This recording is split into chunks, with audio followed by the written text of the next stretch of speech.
Canoeing in the wilderness. I. Monday, Tuesday, Wednesday, Thursday, July 2023, 1857. I started on my third excursion to the Maine woods Monday, July 20, 1857, with one companion, arriving at Bangor the next day at noon. The succeeding morning, a relative of mine who is well acquainted with the Penobscot Indians took me in his wagon to Oldtown to assist me in obtaining an Indian for this expedition. We were ferried across to the Indian island in a bateau. The ferryman's boy had the key to it, but the father, who was a blacksmith, after a little hesitation, cut the chain with a cold chisel on the rock. He told me that the Indians were nearly all gone to the seaboard and to Massachusetts, partly on account of the smallpox, of which they are very much afraid, having broken out in Oldtown. The old Chief Neptune, however, was there still. The first man we saw on the island was an Indian named Joseph Polis, whom my relative addressed familiarly as Joe. He was dressing a deerskin in his yard. The skin was spread over a slanting log, and he was scraping it with a stick held by both hands.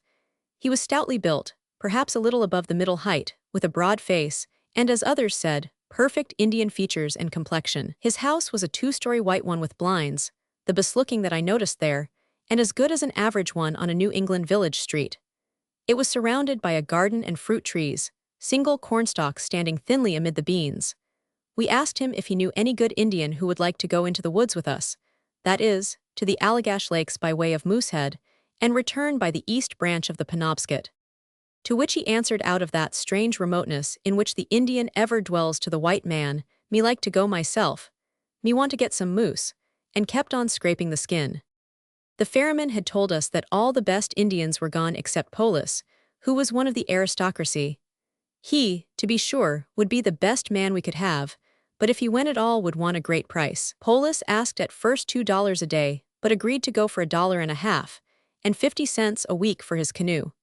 He would come to Bangor with his canoe by the 7 o'clock train that evening. We might depend on him. We thought ourselves lucky to secure the services of this man, who was known to be particularly steady and trustworthy. I spent the afternoon with my companion, who had remained in Bangor, in preparing for our expedition, purchasing provisions, hard bread, pork, coffee, sugar, etc., and some india-rubber clothing.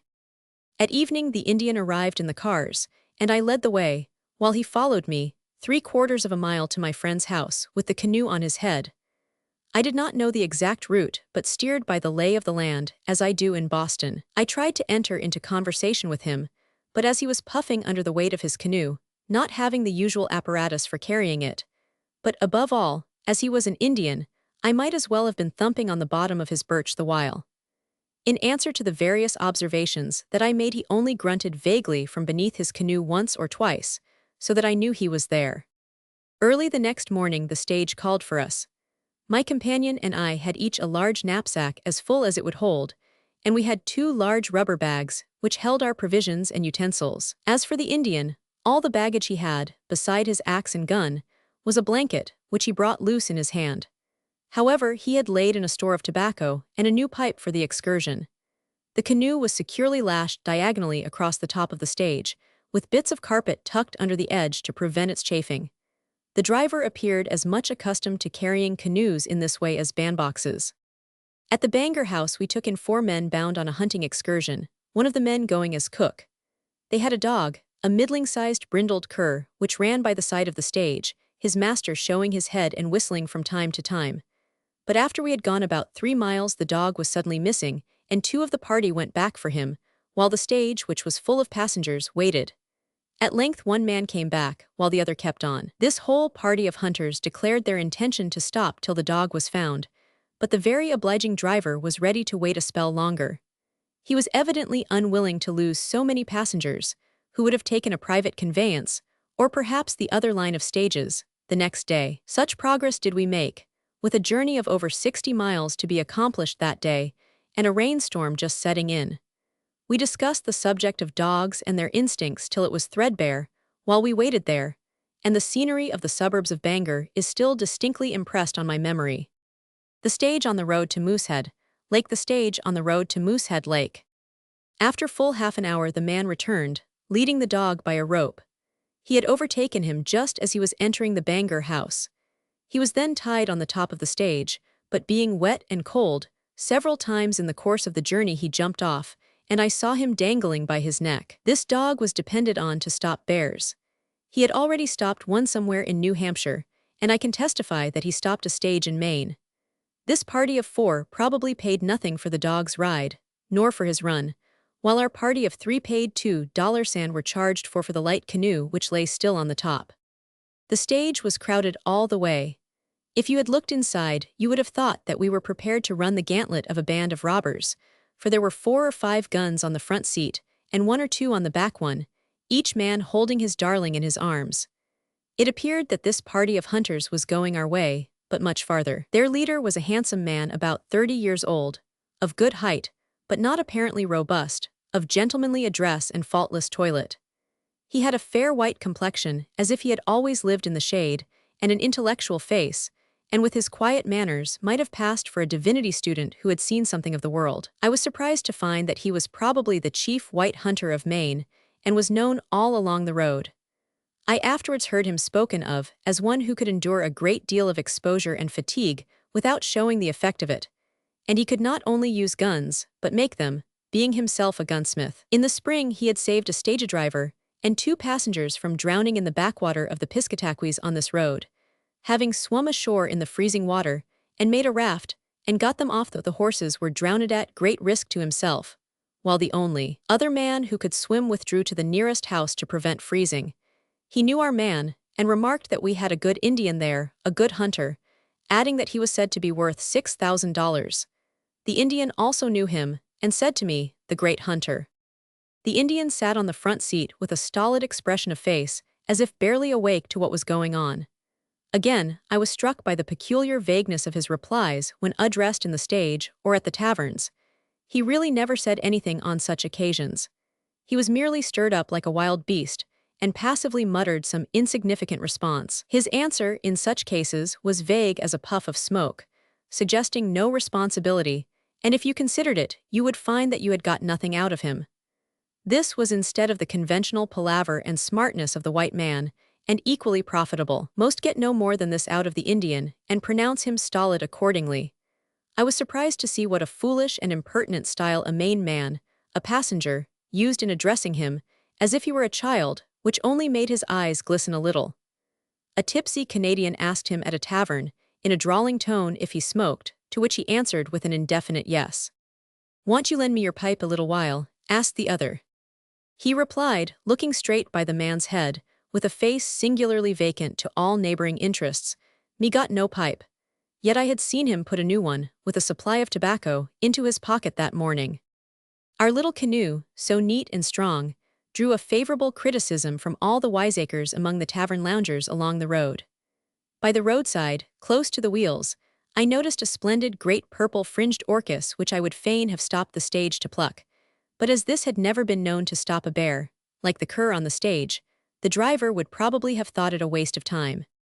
When we reached the lake, about 8:30 in the evening, it was still steadily raining, and in that fresh, cool atmosphere the hylas were peeping and the toads ringing about the lake.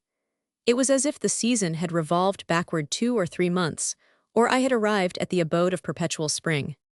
We had expected to go upon the lake at once, and, after paddling up 2 or 3 miles, to camp on one of its islands, but on account of the rain, we decided to go to one of the taverns for the night. Roman 2. Friday, July 24. About 4 o'clock the next morning, though it was quite cloudy, accompanied by the landlord to the water's edge, in the twilight, we launched our canoe from a rock on Moosehead Lake. We had a rather small canoe for 3 persons, 18 1/4 feet long by 2 feet 6 1/2 inches wide in the middle, and 1 foot deep within. I judged that it would weigh not far from 80 pounds. The Indian had recently made it himself, and its smallness was partly compensated for by its newness, as well as stanchness and solidity, it being made of very thick bark and ribs. Our baggage weighed about 166 pounds. The principal part of the baggage was, as usual, placed in the middle of the broadest part, while we stowed ourselves in the chinks and crannies that were left before and behind it, where there was no room to extend our legs, the loose articles being tucked into the ends. The canoe was thus as closely packed as a market basket. The Indian sat on a crossbar in the stern, but we flat on the bottom with a splint or chip behind our backs to protect them from the crossbar, and one of us commonly paddled with the Indian. Paddling along the eastern side of the lake in the still of the morning, we soon saw a few sheldrakes, which the Indian called choreographies, and some peetweets on the rocky shore. We also saw and heard loons. It was inspiriting to hear the regular dip of the paddles, as if they were our fins or flippers, and to realize that we were at length fairly embarked. Having passed the small rocky isles within 2 or 3 miles of the foot of the lake, we had a short consultation respecting our course, and inclined to the western shore for the sake of its lee. For otherwise, if the wind should rise, it would be impossible for us to reach Mount Canoe, which is about midway up the lake on the east side but at its narrowest part, where probably we could recross if we took the western side. The wind is the chief obstacle to crossing the lakes, especially in so small a canoe. The Indian remarked several times that he did not like to cross the lakes in Litlam canoe, but nevertheless, just as we say, it made no odds to him. Moosehead Lake is 12 miles wide at the widest place, and 30 miles long in a direct line, but longer as it lies. Paddling near the shore, we frequently heard the pepe of the olive-sided flycatcher, also the wood pewee and the kingfisher. The Indian reminding us that he could not work without eating, we stopped to breakfast on the main shore southwest of Deer Island. We took out our bags, and the Indian made a fire under a very large bleached log, using white pine bark from a stump, though he said that hemlock was better, and kindling with canoe birch bark. Our table was a large piece of freshly peeled birch bark, laid wrong side up, and our breakfast consisted of hard bread, fried pork, and strong coffee well sweetened, in which we did not miss the milk. While we were getting breakfast, a brood of 12 black dippers, half grown, came paddling by within 3 or 4 rods, not at all alarmed, and they loitered about as long as we stayed, now huddled close together, now moving off in a long line, very cunningly. Looking northward from this place, it appeared as if we were entering a large bay, and we did not know whether we should be obliged to diverge from our course and keep outside a point which we saw, or should find a passage between this and the mainland. It was misty dog-day weather, and we had already penetrated a smaller bay of the same kind, and knocked the bottom out of it, though we had been obliged to pass over a bar between an island and the shore, where there was but just breadth and depth enough to float the canoe. And the Indian had observed, very easy Macam Bridge here, but now it seemed that if we held on we should be fairly embayed. Presently, however, the mist lifted somewhat and revealed a break in the shore northward. The Indian immediately remarked, "I guess you and I go there." This was his common expression instead of saying we. He never addressed us by our names, though curious to know how they were spelled and what they meant. We called him Polis. He had already guessed very accurately at our ages, and said that he was 48. After breakfast, I emptied the melted pork that was left into the lake, making what the sailors call a slick, and watching to see how much it spread over and smoothed the agitated surface. The Indian looked at it a moment and said, "That make hard paddlum through, hold canoe. So say old times." We hastily reloaded, putting the dishes loose in the bows, that they might be at hand when wanted, and set out again. The western shore, near which we paddled along, rose gently to a considerable height, and was everywhere densely covered with the forest, in which was a large proportion of hard wood to enliven and relieve the fir and spruce. The Indian said that the lichen which we saw hanging from the trees was called chorchork. We asked him the names of several birds which we heard this morning. The thrush, which was quite common, and whose note he imitated, he said was called adelinquamuctum. But sometimes he could not tell the name of some small bird which I heard and knew, but he said, "I tell all the birds about here. Can't tell Litlam noise, but I see 'em, then I can tell." I observed that I should like to go to school to him, to learn his language, living on the Indian island the while. Could not that be done? "Oh yer," he replied, "good many do so." I asked how long he thought it would take. He said 1 week. I told him that in this voyage I would tell him all I knew, and he should tell me all he knew, to which he readily agreed. Mount Canoe, which was generally visible, though occasionally concealed by islands or the mainland in front, had a level bar of cloud concealing its summit, and all the mountain tops about the lake were cut off at the same height. Ducks of various kinds were quite common, and ran over the water before us as fast as a horse trots. The Indian asked the meaning of reality, as near as I could make out the word, which he said one of us had used, also of interrent, that is, intelligent. I observed that he could rarely sound the letter R but used L as also R for L sometimes, as load for road, pickerel for pickerel, Sugal Island for Sugar Island. He generally added the syllable to his words, as paddlum, etc. On a point on the mainland, where we landed to stretch our legs and look at the vegetation, going inland a few steps, I discovered a fire still glowing beneath its ashes, where somebody had breakfasted, and a bed of twigs prepared for the following night. So I knew not only that they had just left, but that they designed to return, and by the breadth of the bed that there was more than one in the party. You might have gone within 6 feet of these signs without seeing them. There grew the beaked hazel, rue 7 feet high, and red osier, whose bark the Indians said was good to smoke, tobacco before white people came to this country, Indian tobacco. The Indian was always very careful in approaching the shore, lest he should injure his canoe on the rocks, letting it swing round slowly sidewise, and was still more particular that we should not step into it on shore, nor till it floated free, and then should step gently lest we should open its seams, or make a hole in the bottom. After passing Deer Island, we saw the little steamer from Greenville, far east in the middle of the lake. Sometimes we could hardly tell her from an island which had a few trees on it. Here we were exposed to the wind from over the whole breadth of the lake, and ran a little risk of being swamped. While I had my eye fixed on the spot where a large fish had leaped, we took in a gallon or two of water, but we soon reached the shore and took the canoe over the bar at Sandbar Island, a few feet wide only, and so saved a considerable distance. We crossed a broad bay, and found the water quite rough. A very little wind on these broad lakes raises a sea which will swamp a canoe. Looking off from the shore, the surface may appear to be almost smooth a mile distant, or if you see a few white crests they appear nearly level with the rest of the lake. But when you get out so far, you may find quite a sea running, and ere long, before you think of it, a wave will gently creep up the side of the canoe and fill your lap, like a monster deliberately covering you with its slime before it swallows you, or it will strike the canoe violently and break into it. The same thing may happen when the wind rises suddenly, though it were perfectly calm and smooth there a few minutes before, so that nothing can save you, unless you can swim ashore, for it is impossible to get into a canoe when it is upset. Since you sit flat on the bottom, though the danger should not be imminent, a little water is a great inconvenience, not to mention the wetting of your provisions. We rarely crossed even a bay directly, from point to point, when there was wind, but made a slight curve corresponding somewhat to the shore, that we might the sooner reach it if the wind increased. When the wind is aft, and not too strong, the Indian makes a spritzel of his blanket. He thus easily skims over the whole length of this lake in a day. The Indian paddled on one side, and one of us on the other, to keep the canoe steady, and when he wanted to change hands he would say, "T other side." He asserted, in answer to our questions, that he had never upset a canoe himself, though he may have been upset by others.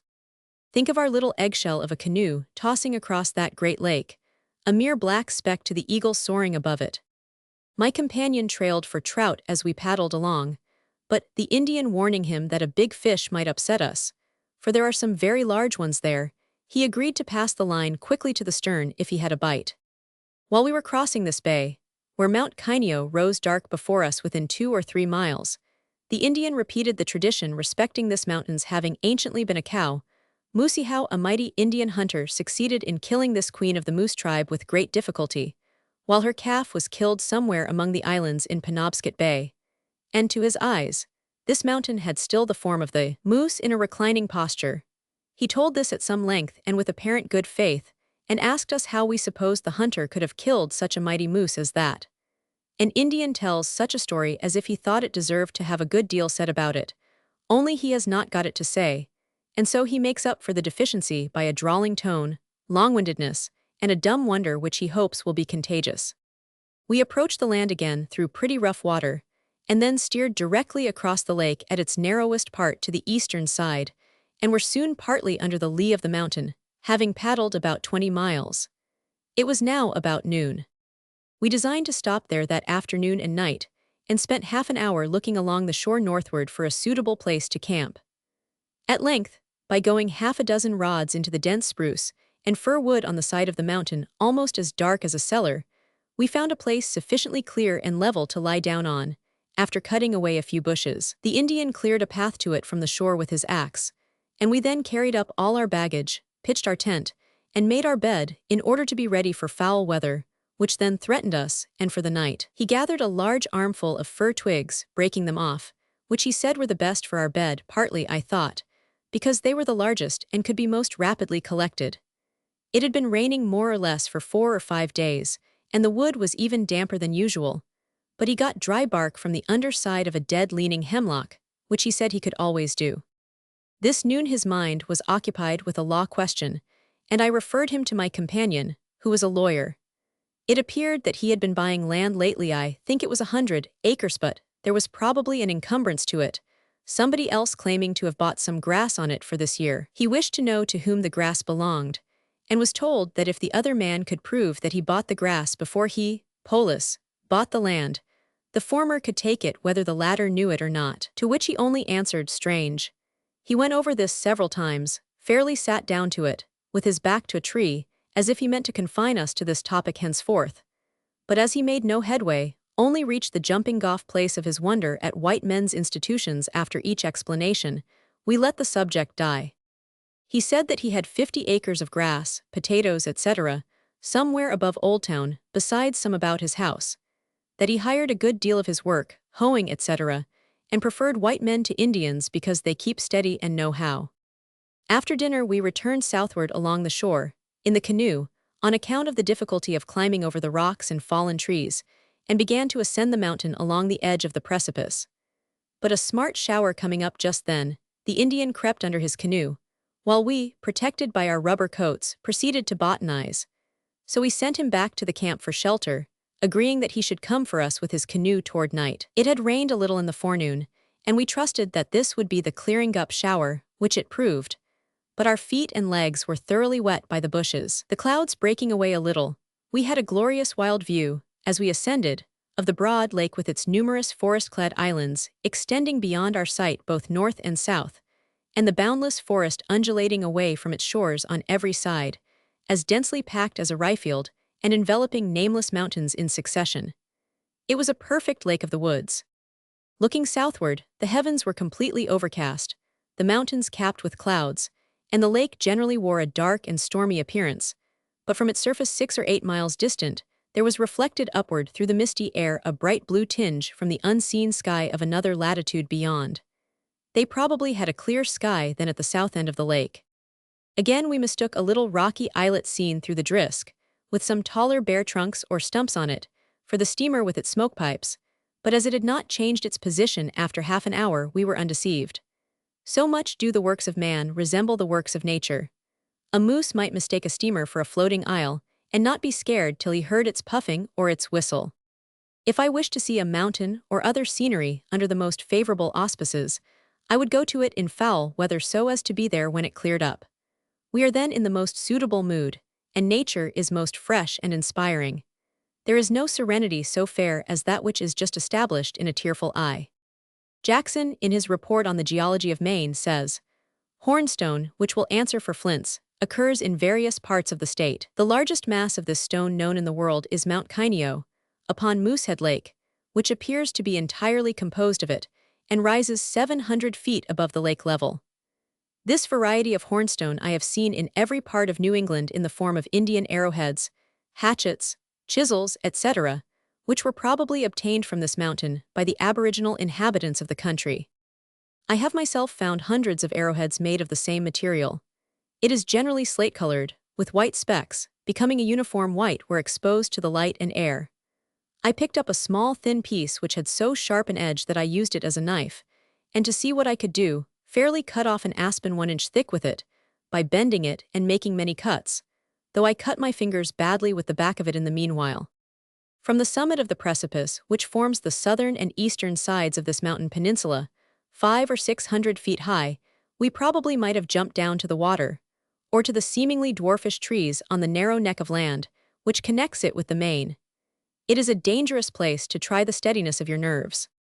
The plants which attracted our attention on this mountain were the mountain cinquefoil, abundant and in bloom still at the very base by the waterside. Very beautiful harebells overhanging the precipice, bearberry, the Canada blueberry, wild holly, the great round-leafed orchis, bunchberry reddening as we ascended, green at the base of the mountain, red at the top, and the small fern, Woodsia ilvensis, growing in tufts, now in fruit. Having explored the wonders of the mountain, and the weather being now cleared up, we commenced the descent. We met the Indian, puffing and panting, about 1/3 of the way up, but thinking that he must be near the top. On reaching the canoe, we found that he had caught a lake trout weighing about 3 pounds while we were on the mountain. When we got to the camp, the canoe was taken out and turned over, and a log laid across it to prevent its being blown away. The Indian cut some large logs of damp and rotten wood to smolder and keep fire through the night. The trout was fried for supper. Our tent was of thin cotton cloth and quite small, forming with the ground a triangular prism closed at the rear end, 6 feet long, 7 wide, and 4 high, so that we could barely sit up in the middle. It required 2 forked stakes, a smooth ridgepole, and a dozen or more pins to pitch it. It kept off dew and wind and an ordinary rain, and answered our purpose well enough. We reclined within it till bedtime, each with his baggage at his head, or else sat about the fire, having hung our wet clothes on a pole before the fire for the night. As we sat there, just before night, looking out through the dusky wood, the Indian heard a noise which he said was made by a snake. He imitated it at my request, making a low whistling note feet-feetwo or 3 times repeated, somewhat like the peep of the hyla, but not so loud. He said that he had never seen them while making it, but going to the spot he finds the snake. This, he said, was a sign of rain. When I had selected this place for our camp, he had remarked that there were snakes there. But they won't do any hurt, I said. Oh no, he answered, just as you say, it makes no difference to me. He lay on the right side of the tent, because, as he said, he was partly deaf in one ear, and he wanted to lie with his good ear up. As we lay there he inquired if I ever heard Indians sing. I replied that I had not often, and asked him if he would not favor us with a song. He readily assented, and lying on his back with his blanket wrapped around him, he commenced a slow, somewhat nasal, yet musical chant in his own language, which probably was taught his tribe long ago by the Catholic missionaries. He translated it to us, sentence by sentence, afterward. It proved to be a very simple religious exercise or hymn, the burden of which was that there was only one God who ruled all the world. His singing carried me back to the period of the discovery of America, when Europeans first encountered the simple faith of the Indian. There was, indeed, a beautiful simplicity about it, nothing of the dark and savage, only the mild and infantile. The sentiments of humility and reverence chiefly were expressed. It was a dense and damp spruce and fir wood in which we lay, and except for our fire, perfectly dark.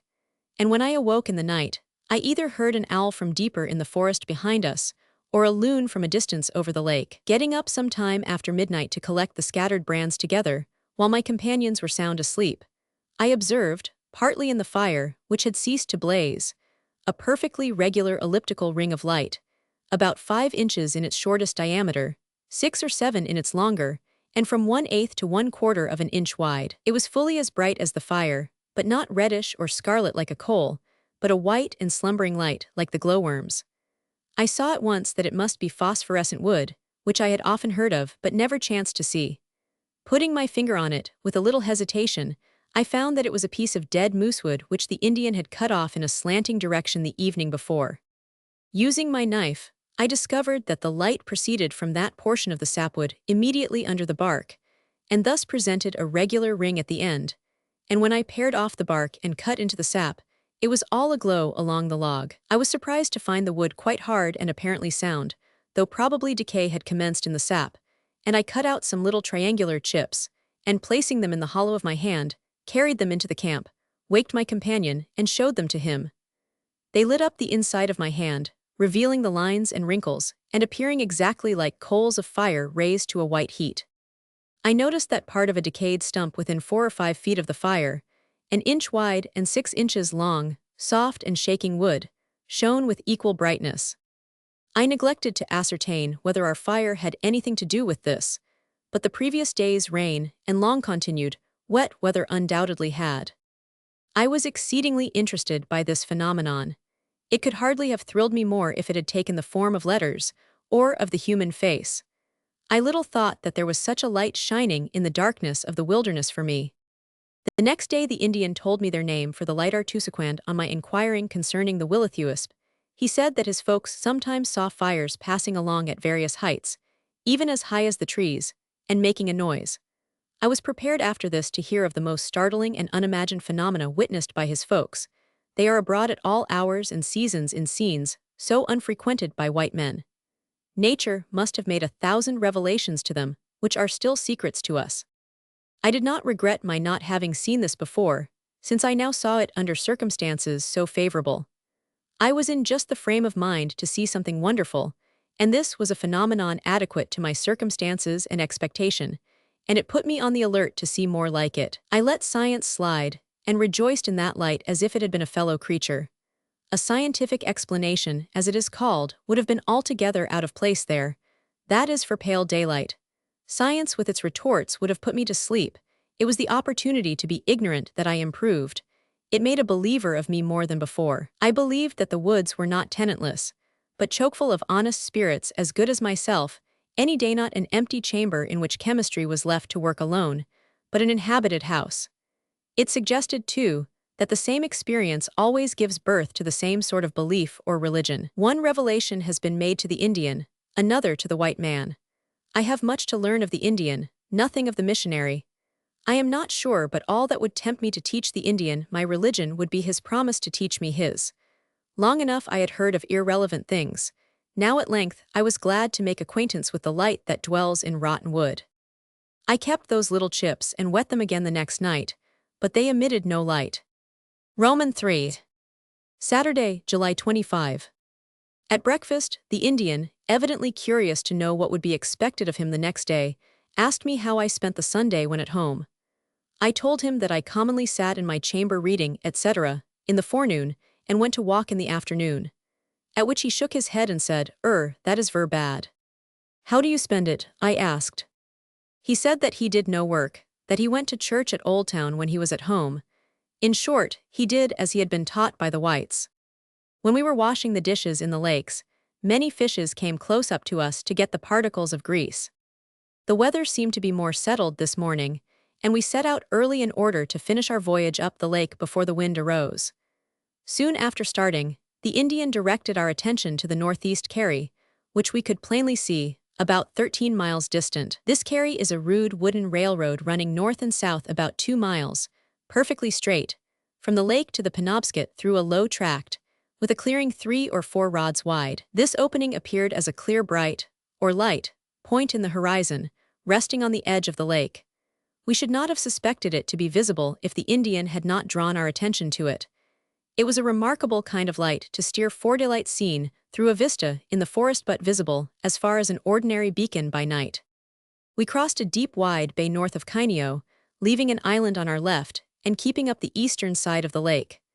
We then crossed another broad bay, which, as we could no longer observe the shore particularly, afforded ample time for conversation. The Indian said that he had got his money by hunting, mostly high up the west branch of the Penobscot, and toward the head of the St. John. He had hunted there from a boy and knew all about that region. His game had been beaver, otter, black cat or fisher, sable, moose, etc. Canada lynx were plenty yet in burnt grounds. For food in the woods he uses partridges, ducks, dried moose meat, hedgehog, etc. Loons, too, were good, only bilim good. Pointing into the bay, he said that it was the way to various lakes which he knew. Only solemn bear-haunted mountains with their great wooded slopes were visible. The Indian said that he had been along there several times. I asked him how he guided himself in the woods. Oh, said he, I can tell good many ways. When I pressed him further he answered, sometimes I look side hill, and he glanced toward a high hill or mountain on the eastern shore, great difference between the north and south, see where the sun has shone most. So treest large limbs bend toward south. Sometimes I look locks rocks. I asked what he saw on the rocks, but he did not describe anything in particular, answering vaguely, in a mysterious or drawling tone, bare locks on lake shore, great difference between north, south, east, west side can tell what the sun has shone on. Suppose, said I, that I should take you in a dark night right up here into the middle of the woods 100 miles, set you down, and turn you round quickly 20 times, could you steer straight to Old Town? Oh, said he, have done pretty much same thing, I will tell you. Some years ago I met an old white hunter at Millinocket, very good hunter. He said he could go anywhere in the woods. He wanted to hunt with me that day, so we start. We chase a moose all the forenoon, round and round till middle of afternoon when we kill him. Then I said to him, now you go straight to camp. He said, I can't do that, I don't know where I am. Where you think camp? I asked. He pointed so, then I laugh at him. I take the lead and go right off the other way, cross our tracks many times, straight camp. How do you do that? Asked one. "Oh, I can't tell you," he replied. "Great difference between me and white man." It appeared as if the sources of information were so various that he did not give a distinct conscious attention to anyone, and so could not readily refer to anyone questioned about it, but he found his way very much as an animal does. Perhaps what is commonly called instinct in the animal in this case is merely a sharpened and educated sense. Often when an Indian says, "I don't know," in regard to the route he is to take, he does not mean what a white man would by those words, for his Indian instinct may tell him still as much as the most confident white man knows. He does not carry things in his head, nor remember the route exactly, like a white man, but relies on himself at the moment, not having experienced the need of the other sort of knowledge all labeled, and or has not acquired it. The hunter with whom I talked in the stage knew some of the resources of the Indian. He said that he steered by the wind, or by the limbs of the hemlocks, which were largest on the south side. Also sometimes, when he knew that there was a lake near, by firing his gun and listening to hear the direction and distance of the echo from over it. As the forenoon advanced, the wind increased. The last bay which we crossed before reaching the desolate pier at the northeast carry was 2 or 3 miles over, and the wind was southwesterly. After going a third of the way, the waves had increased so as occasionally to wash into the canoe, and we saw that it was worse ahead. At first we might have turned about, but were not willing to. It would have been of no use to follow the course of the shore, for the waves ran still higher there on account of the greater sweep the wind had. At any rate, it would have been dangerous now to alter our course, because the waves would have struck us at an advantage. It will not do to meet them at right angles, for then they will wash in both sides, but you must take them quartering. So the Indian stood up in the canoe, and exerted all his skill and strength for a mile or two, while I paddled right along in order to give him more steerage way. For more than a mile he did not allow a single wave to strike the canoe as it would, but turned it quickly from this side to that, so that it would always be on or near the crest of a wave when it broke, where all its force was spent, and we merely settled down with it. At length I jumped out onto the end of the pier against which the waves were dashing violently, in order to lighten the canoe and catch it at the landing, which was not much sheltered, but just as I jumped we took in 2 or 3 gallons of water. I remarked to the Indian, "You managed that well," to which he replied, "Ver few men do that. Great many waves. When I look out for one, another come quick." While the Indian went to get cedar bark, etc., to carry his canoe with, we cooked the dinner on the shore in the midst of a sprinkling rain. He prepared his canoe for carrying in this wise. He took a cedar shingle or splint 18 inches long and 4 or 5 wide, rounded at one end, that the corners might not be in the way, and tied it with cedar bark by 2 holes made midway, near the edge on each side, to the middle crossbar of the canoe. When the canoe was lifted upon his head bottom up, this shingle, with its rounded end uppermost, distributed the weight over his shoulders and head, while a band of cedar bark, tied to the crossbar on each side of the shingle, passed round his breast, and another longer one, outside of the last, round his forehead. Also a hand on each side rail served to steer the canoe and keep it from rocking. He thus carried it with his shoulders, head, breast, forehead, and both hands, as if the upper part of his body were all one hand to clasp and hold it. A cedar tree furnished all the gear in this case, as it had the woodwork of the canoe. One of the paddles rested on the crossbars in the bows. I took the canoe upon my head and found that I could carry it with ease, but I let him carry it, not caring to establish a different precedent. This shingle remained tied to the crossbar throughout the voyage, was always ready for the carries, and also served to protect the back of one passenger. We were obliged to go over this carry twice, our load was so great. But the carries were an agreeable variety, and we improved the opportunity to gather the rare plants which we had seen, when we returned empty-handed. We reached the Penobscot about 4 o'clock, and found there some St. Francis Indians encamped on the bank. They were making a canoe and drying moose meat. Their camp was covered with spruce bark. They had a young moose, taken in the river a fortnight before, confined in a sort of cage of logs piled up cob fashion, 7 or 8 feet high. It was quite tame, about 4 feet high, and covered with moose flies. There was a large quantity of cornel, red maple, and also willow and aspen boughs, stuck through between the logs on all sides, but ends out, and on their leaves it was browsing. It looked at first as if it were in a bower rather than a pen. Our Indian said that he used black spruce roots to sew canoes with, obtaining it from high lands or mountains. The St. Francis Indians thought that white spruce roots might be best, but the former said, "No good, break, can't split 'em." I told him I thought that I could make a canoe, but he expressed great doubt of it. At any rate, he thought that my work would not be neat the first time. Having reloaded, we paddled down the Penobscot. We saw a splendid yellow lily by the shore, which I plucked. It was 6 feet high and had 12 flowers, in 2 whorls, forming a pyramid. We afterwards saw many more thus tall along the stream, and on the east branch. The Indian said that the roots were good for soup, that is, to cook with meat to thicken it, taking the place of flour. They get them in the fall. I dug some, and found a mass of bulbs pretty deep in the earth, 2 inches in diameter, looking, and even tasting, somewhat like raw green corn on the ear. When we had gone about 3 miles down the Penobscot, we saw through the treetops a thundershower coming up in the west, and we looked out a camping place in good season, about 5 o'clock. I will describe the routine of camping.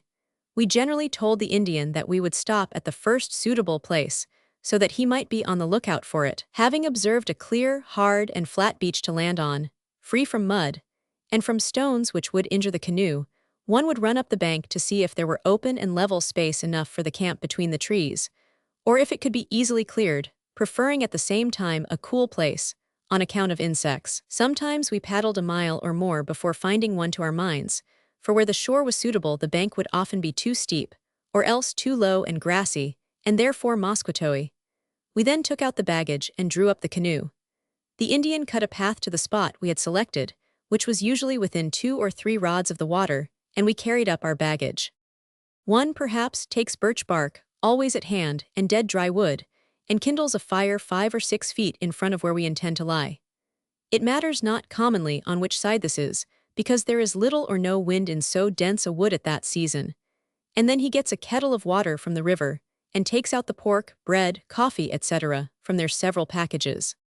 Another, meanwhile, having the axe, cuts down the nearest dead rock maple or other dry hardwood, collecting several large logs to last through the night, also a green stake, with a notch or fork to it, which is slanted over the fire, perhaps resting on a rock or forked stake, to hang the kettle on, and 2 forked stakes and a pole for the tent. Making a camp in the streamside woodland. Making a camp in the streamside woodland.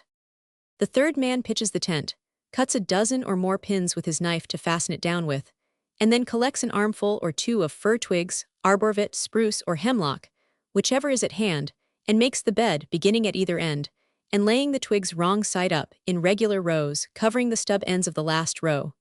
First, however, filling the hollows, if there are any, with coarser material.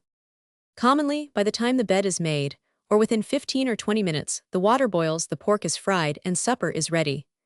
We eat this sitting on the ground, or a stump, around a large piece of birch bark for a table, each holding a dipper in one hand and a piece of shipbread or fried pork in the other, frequently making a pass with his hand, or thrusting his head into the smoke, to avoid the mosquitoes.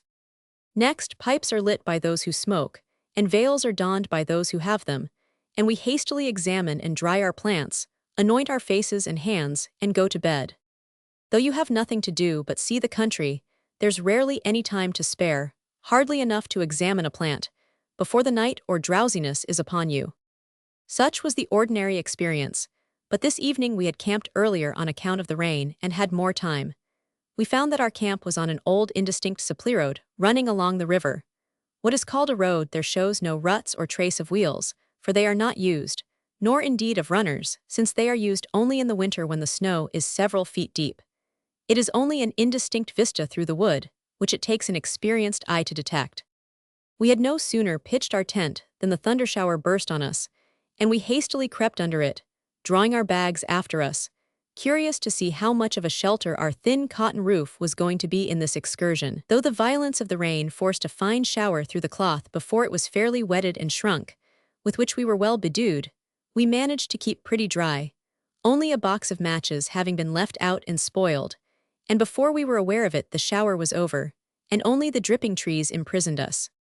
Wishing to see what fishes were in the river there, we cast our lines over the wet bushes on the shore, but they were repeatedly swept down the swift stream in vain. So, leaving the Indian, we took the canoe, just before dark, and dropped down the river a few rods to fish at the mouth of a sluggish brook. We pushed up this a rod or two, but were soon driven off by the mosquitoes. While there we heard the Indian fire his gun twice in rapid succession. His object was to clean out and dry it after the rain, and he then loaded it with ball, being now on ground where he expected to meet with large game. This sudden loud crashing noise in the still aisles of the forest affected me like an insult to nature, or ill manners at any rate, as if you were to fire a gun in a hall or temple. It was not heard far, however, except along the river, the sound being rapidly hushed up or absorbed by the damp trees and mossy ground. The Indian made a little smothered fire of damp leaves close to the back of the camp, that the smoke might drive through and keep out the mosquitoes. But just before we fell asleep, this suddenly blazed up and came near setting fire to the tent. Roman 4s. Sunday, July 26. The note of the white-throated sparrow was the first heard in the morning, and with this all the woods rang. Though commonly unseen, their simple ah, tet-eat, tet-eat, tet-eat, so sharp and piercing, was as distinct to the ear as the passage of a spark of fire shot into the darkest of the forest would be to the eye. We were commonly aroused by their lively strain very early. What a glorious time they must have in that wilderness, far from mankind. I told the Indian that we would go to church to Chesuncook this morning, some 15 miles. It was settled weather at last. A few swallows flitted over the water, we heard Maryland yellowthroats along the shore, the notes of the chickadee, and, I believe, redstarts. Mooseflies of large size pursued us in midstream. The Indian thought that we should lie by on Sunday. Said he, "We come here look 'em things, look all round, but come Sunday look up all that, and then Monday look again." He spoke of an Indian of his acquaintance who had been with some ministers to Katahdin and had told him how they conducted.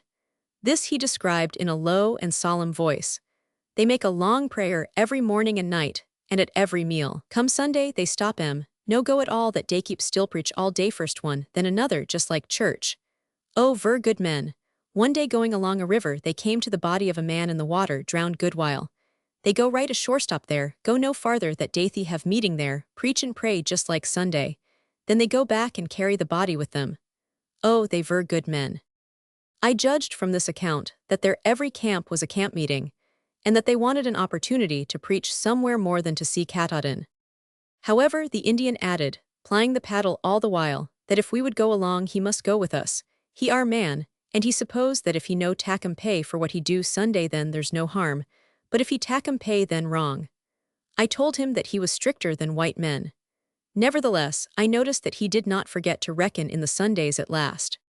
He appeared to be a very religious man, and said his prayers in a loud voice, in Indian, kneeling before the camp, morning and evening sometimes scrambling up in haste when he had forgotten this, and saying them with great rapidity.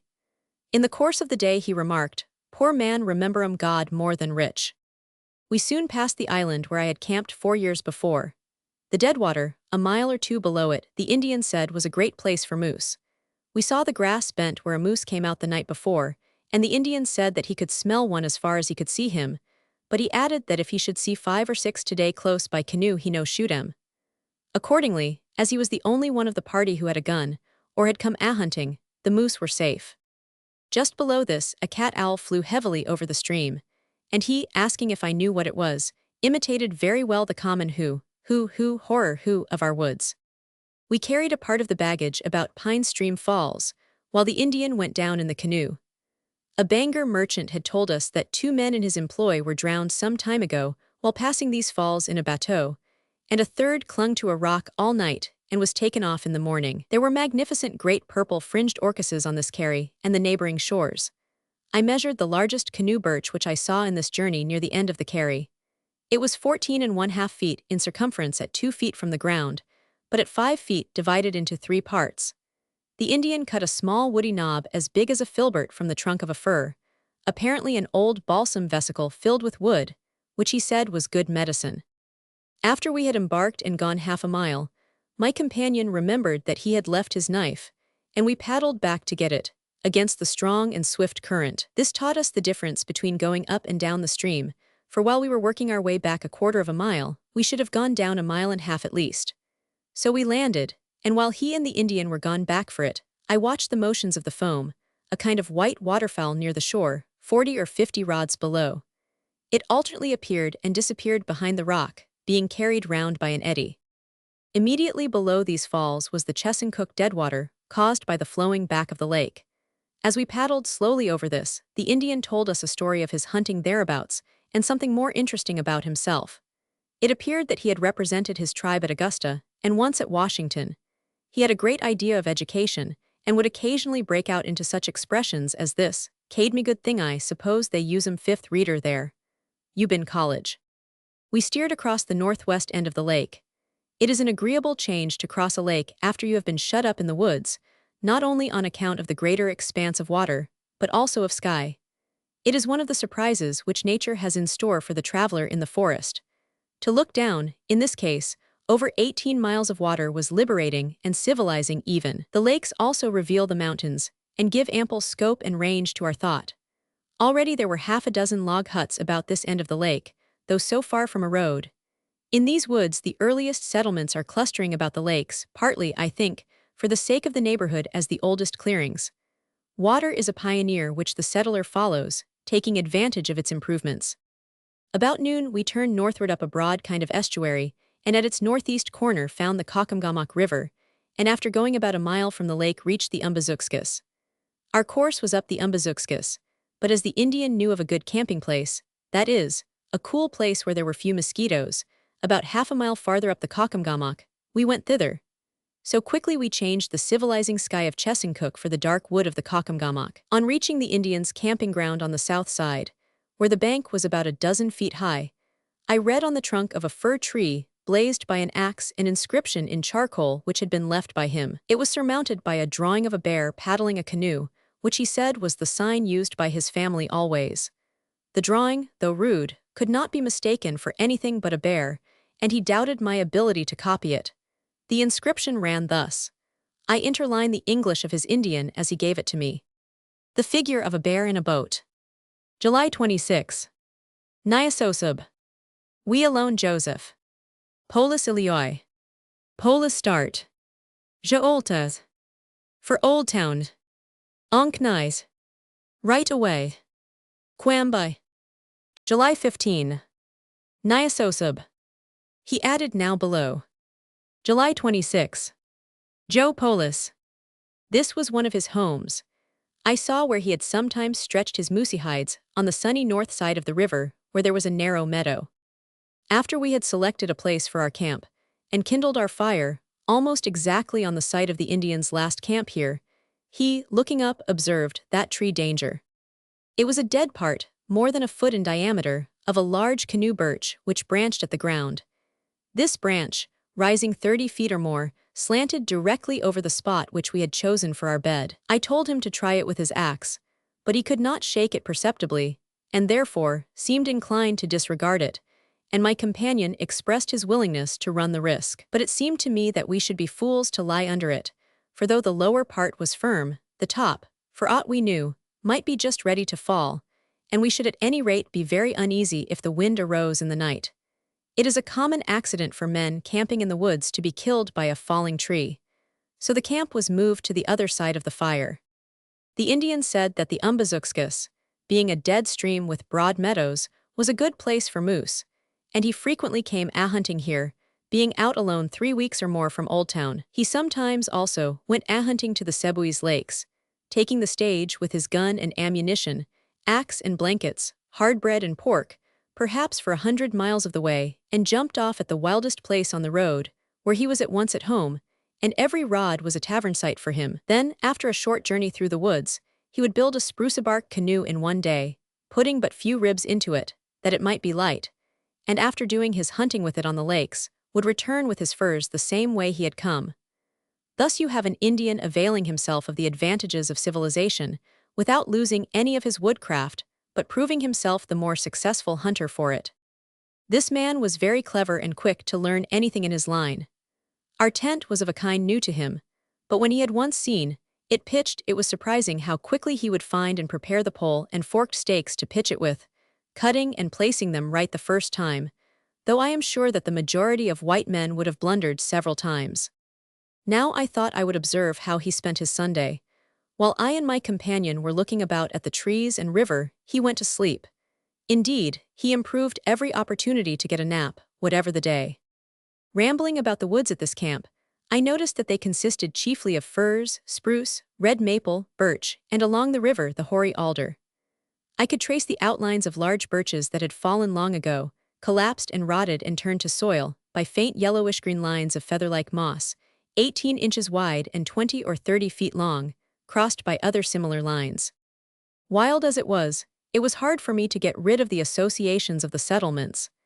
Any steady and monotonous sound, to which I did not distinctly attend, passed for a sound of human industry. The waterfalls which I heard were not without their dams and mills to my imagination, and several times I found that I had been regarding the steady rushing sound of the wind from over the woods beyond the rivers as that of a train of cars. Our minds anywhere, when left to themselves, are always thus busily drawing conclusions from false premises.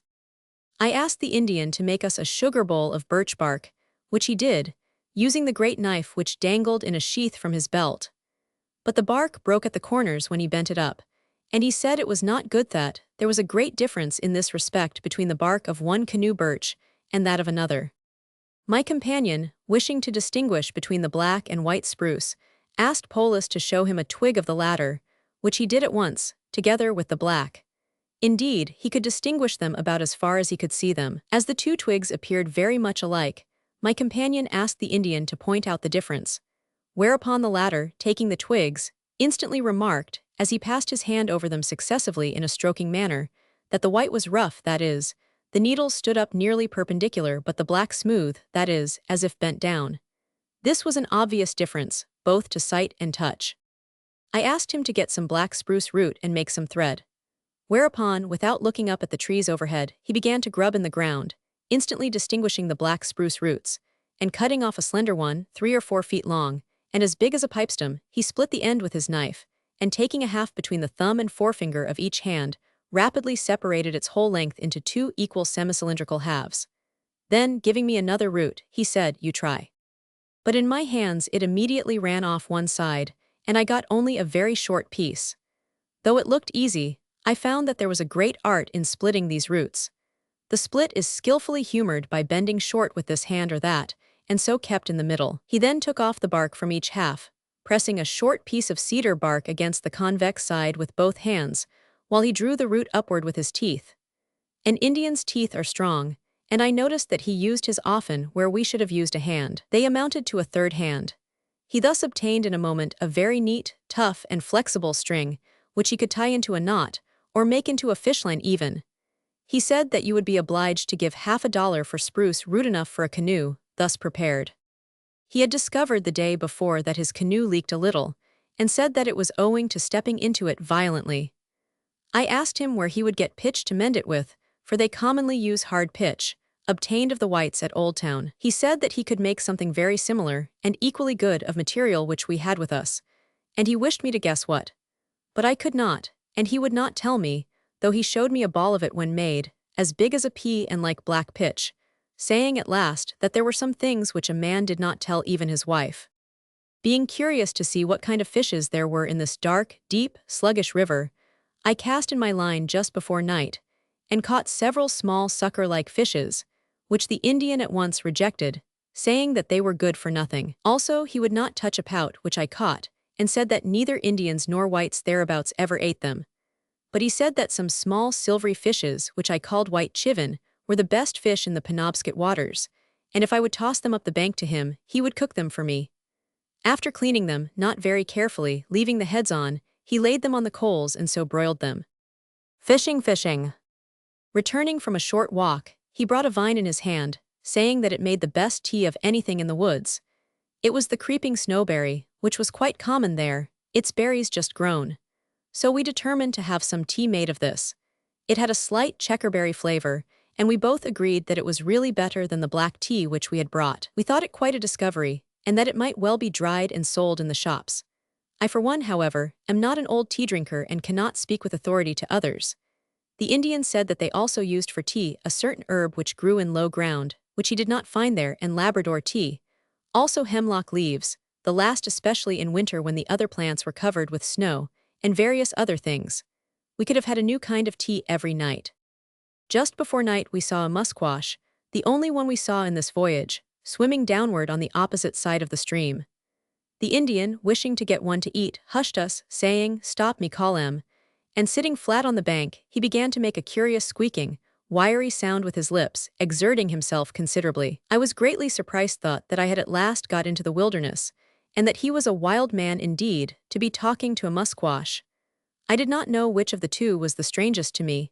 He seemed suddenly to have quite forsaken humanity and gone over to the musquash side. The musquash, however, as near as I could see, did not turn aside, and the Indian said that he saw our fire. But it was evident that he was in the habit of calling the musquash to him, as he said.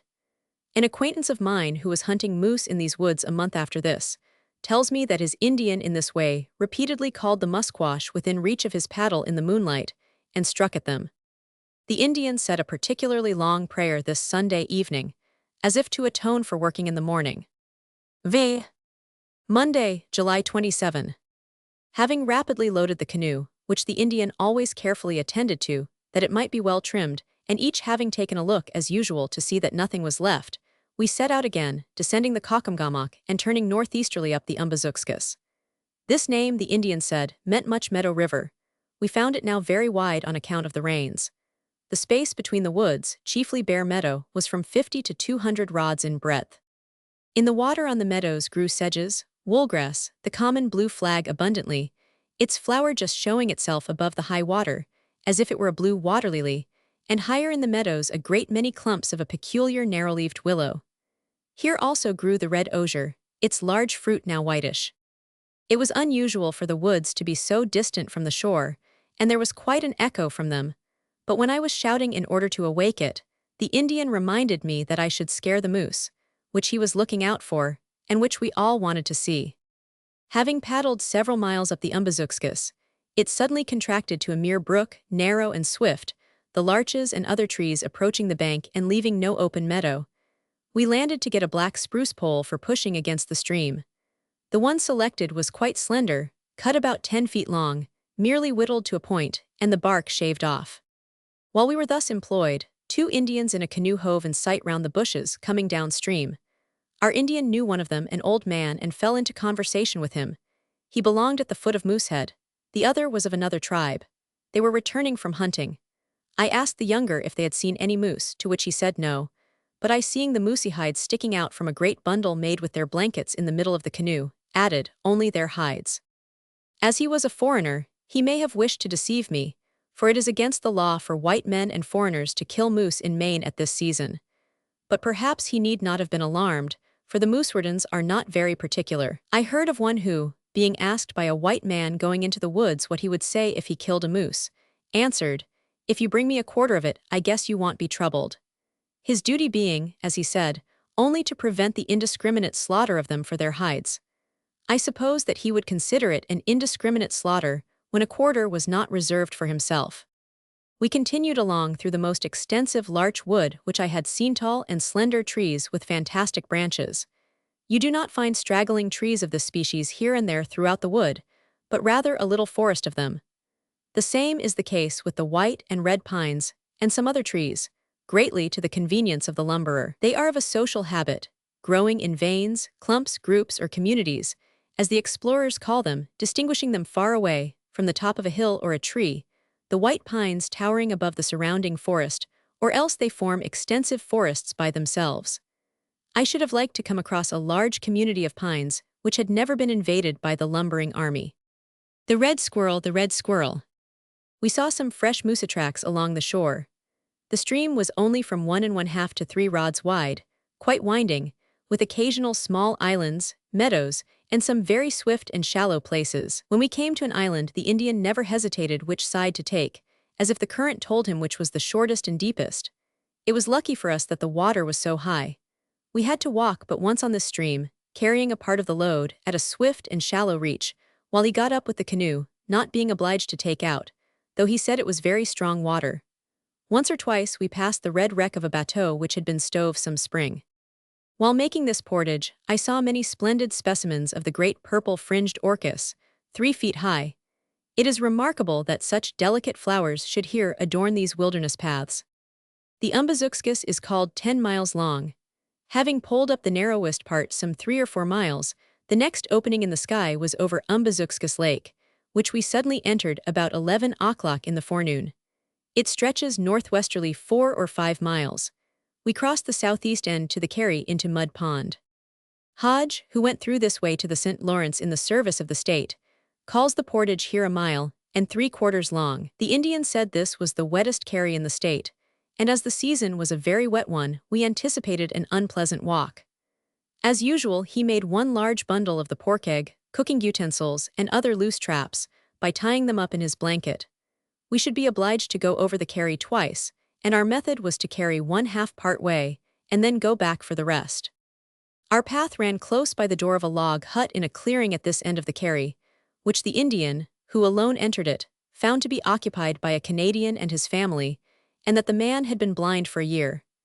This was the first house above Chesuncook, and was built here, no doubt, because it was the route of the lumberers in the winter and spring.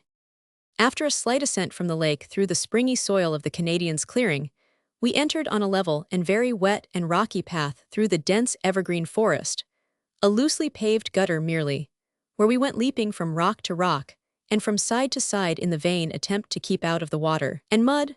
It was on this carry that the white hunter whom I met in the stage, as he told me, had shot 2 bears a few months before. They stood directly in the path and did not turn out for him. He said that at this season bears were found on the mountains and hillsides in search of berries and were apt to be saucy. Here commences what was called, 20 years ago, the best timber land in the state. This very spot was described as covered with the greatest abundance of pine, but now this appeared to me, comparatively, an uncommon tree therein, yet you did not see where any more could have stood, amid the dense growth of cedar, fir, etc. The Indian with his canoe soon disappeared before us, but ere long he came back and told us to take a path which turned off westward, it being better walking, and, at my suggestion, he agreed to leave a bough in the regular carry at that place that we might not pass it by mistake. Thereafter, he said, we were to keep the main path, and he added, "You see my tracks." But I had not much faith that we could distinguish his tracks, since others had passed over the carry within a few days. We turned off at the right place, but were soon confused by numerous logging paths coming into the one we were on. However, we kept what we considered the main path, though it was a winding one, and in this, at long intervals, we distinguished a faint trace of a footstep. This, though comparatively unworn, was at first a better, or at least, a drier road than the regular carry which we had left. It led through an arborvitae wilderness of the grimmest character. The great fallen and rotting trees had been cut through and rolled aside, and their huge trunks abutted on the path on each side, while others still lay across it 2 or 3 feet high.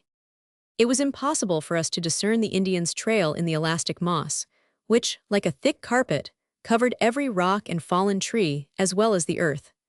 Nevertheless, I did occasionally detect the track of a man, and I gave myself some credit for it. I carried my whole load at once, a heavy knapsack, and a large rubber bag containing our bread and a blanket, swung on a paddle, in all about 60 pounds, but my companion preferred to make 2 journeys by short stages while I waited for him. We could not be sure that we were not depositing our loads each time farther off from the true path. As I sat waiting for my companion, he would seem to be gone a long time, and I had ample opportunity to make observations on the forest. I now first began to be seriously molested by the black fly, a very small but perfectly formed fly of that color, about 1/10 of an inch long, which I felt, and then saw, in swarms about me, as I sat by a wider and more than usually doubtful fork in this dark forest path. Remembering that I had a wash in my knapsack, prepared by a thoughtful hand in Bangor, I made haste to apply it to my face and hands, and was glad to find it effectual as long as it was fresh, or for 20 minutes, not only against black flies, but all the insects that molested us. They would not alight on the part thus defended. It was composed of sweet oil and oil of turpentine, with a little oil of spearmint and camphor. However, I finally concluded that the remedy was worse than the disease. It was so disagreeable and inconvenient to have your face and hands covered with such a mixture. 3 large slate-colored birds of the jay genus, the Canada jay, came flitting silently and by degrees toward me, and hopped down the limbs inquisitively to within 7 or 8 feet. Fish-hawks from the lake uttered their sharp whistling notes low over the top of the forest near me, as if they were anxious about a nest there.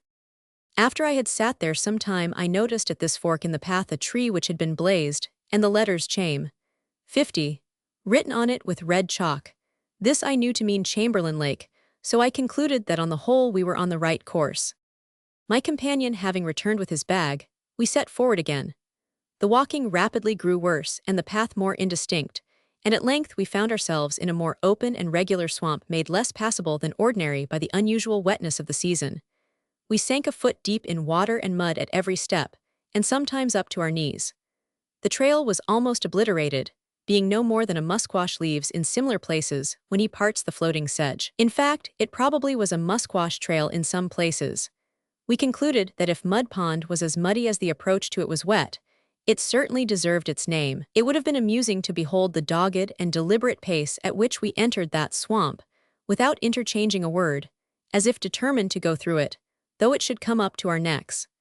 Having penetrated a considerable distance into this and found a tussock on which we could deposit our loads, though there was no place to sit, my companion went back for the rest of his pack. After a long while my companion came back, and the Indian with him. We had taken the wrong road, and the Indian had lost us. He had gone back to the Canadians' camp and asked him which way we had probably gone, since he could better understand the ways of white men, and he told him correctly that we had undoubtedly taken the supply road to Chamberlain Lake. The Indian was greatly surprised that we should have taken what he called a tow, that is, toting or supply, road instead of a carry path, that we had not followed his tracks, said it was strange, and evidently thought little of our woodcraft. Having held a consultation and eaten a mouthful of bread, we concluded that it would perhaps be nearer for us two now to keep on to Chamberlain Lake, omitting Mud Pond, than to go back and start anew for the last place, though the Indian had never been through this way and knew nothing about it. In the meanwhile he would go back and finish carrying over his canoe and bundle to Mud Pond, cross that, and go down its outlet and up Chamberlain Lake, and trust to meet us there before night. It was now a little after noon. He supposed that the water in which we stood had flowed back from Mud Pond, which could not be far off eastward, but was unapproachable through the dense cedar swamp. Keeping on, we were ere long agreeably disappointed by reaching firmer ground, and we crossed a ridge where the path was more distinct, but there was never any outlook over the forest. At one place, I heard a very clear and piercing note from a small hawk as he dashed through the treetops over my head. We also saw and heard several times the red squirrel. This, according to the Indian, is the only squirrel found in those woods, except a very few striped ones. It must have a solitary time in that dark evergreen forest, where there is so little life, 7 to 5 miles from a road as we had come. I wondered how he could call any particular tree there his home, and yet he would run up the stem of one out of the myriads, as if it were an old road to him. I fancied that he must be glad to see us, though he did seem to chide us. One of those somber fir and spruce woods is not complete unless you hear from out its cavernous, mossy, and twiggy recesses his fine alarum his spruce voice, like the working of the sap through some crack in a tree. Such an impertinent fellow would occasionally try to alarm the wood about me. "Oh," said I am well acquainted with your family. I know your cousins in Concord very well." But my overtures were vain, for he would withdraw by his aerial turnpikes into a more distant cedar top, and spring his rattle again. We entered another swamp, at a necessarily slow pace, where the walking was worse than ever, not only on account of the water, but the fallen timber, which often obliterated the indistinct trail entirely. The fallen trees were so numerous that for long distances the route was through a succession of small yards, where we climbed over fences as high as our heads, down into water often up to our knees, and then over another fence into a second yard, and so on. In many places the canoe would have run if it had not been for the fallen timber. Again it would be more open, but equally wet, too wet for trees to grow. It was a mossy swamp, which it required the long legs of a moose to traverse, and it is very likely that we scared some of them in our transit, though we saw none. It was ready to echo the growl of a bear, the howl of a wolf, or the scream of a panther. But when you get fairly into the middle of one of these grim forests, you are surprised to find that the larger inhabitants are not at home commonly, but have left only a puny red squirrel to bark at you. Generally speaking, a howling wilderness does not howl. It is the imagination of the traveler that does the howling. I did, however, see one dead porcupine. Perhaps he had succumbed to the difficulties of the way. These bristly fellows are a very suitable small fruit of such unkempt wildernesses. Making a logging road in the Maine woods is called swamping it, and they who do the work are called swampers. I now perceived the fitness of the term. This was the most perfectly swamped of all the roads I ever saw. Nature must have cooperated with art here. However, I suppose they would tell you that this name took its origin from the fact that the chief work of roadmakers in those woods is to make the swamps passable. We came to a stream where the bridge, which had been made of logs tied together with cedar bark, had been broken up, and we got over as we could.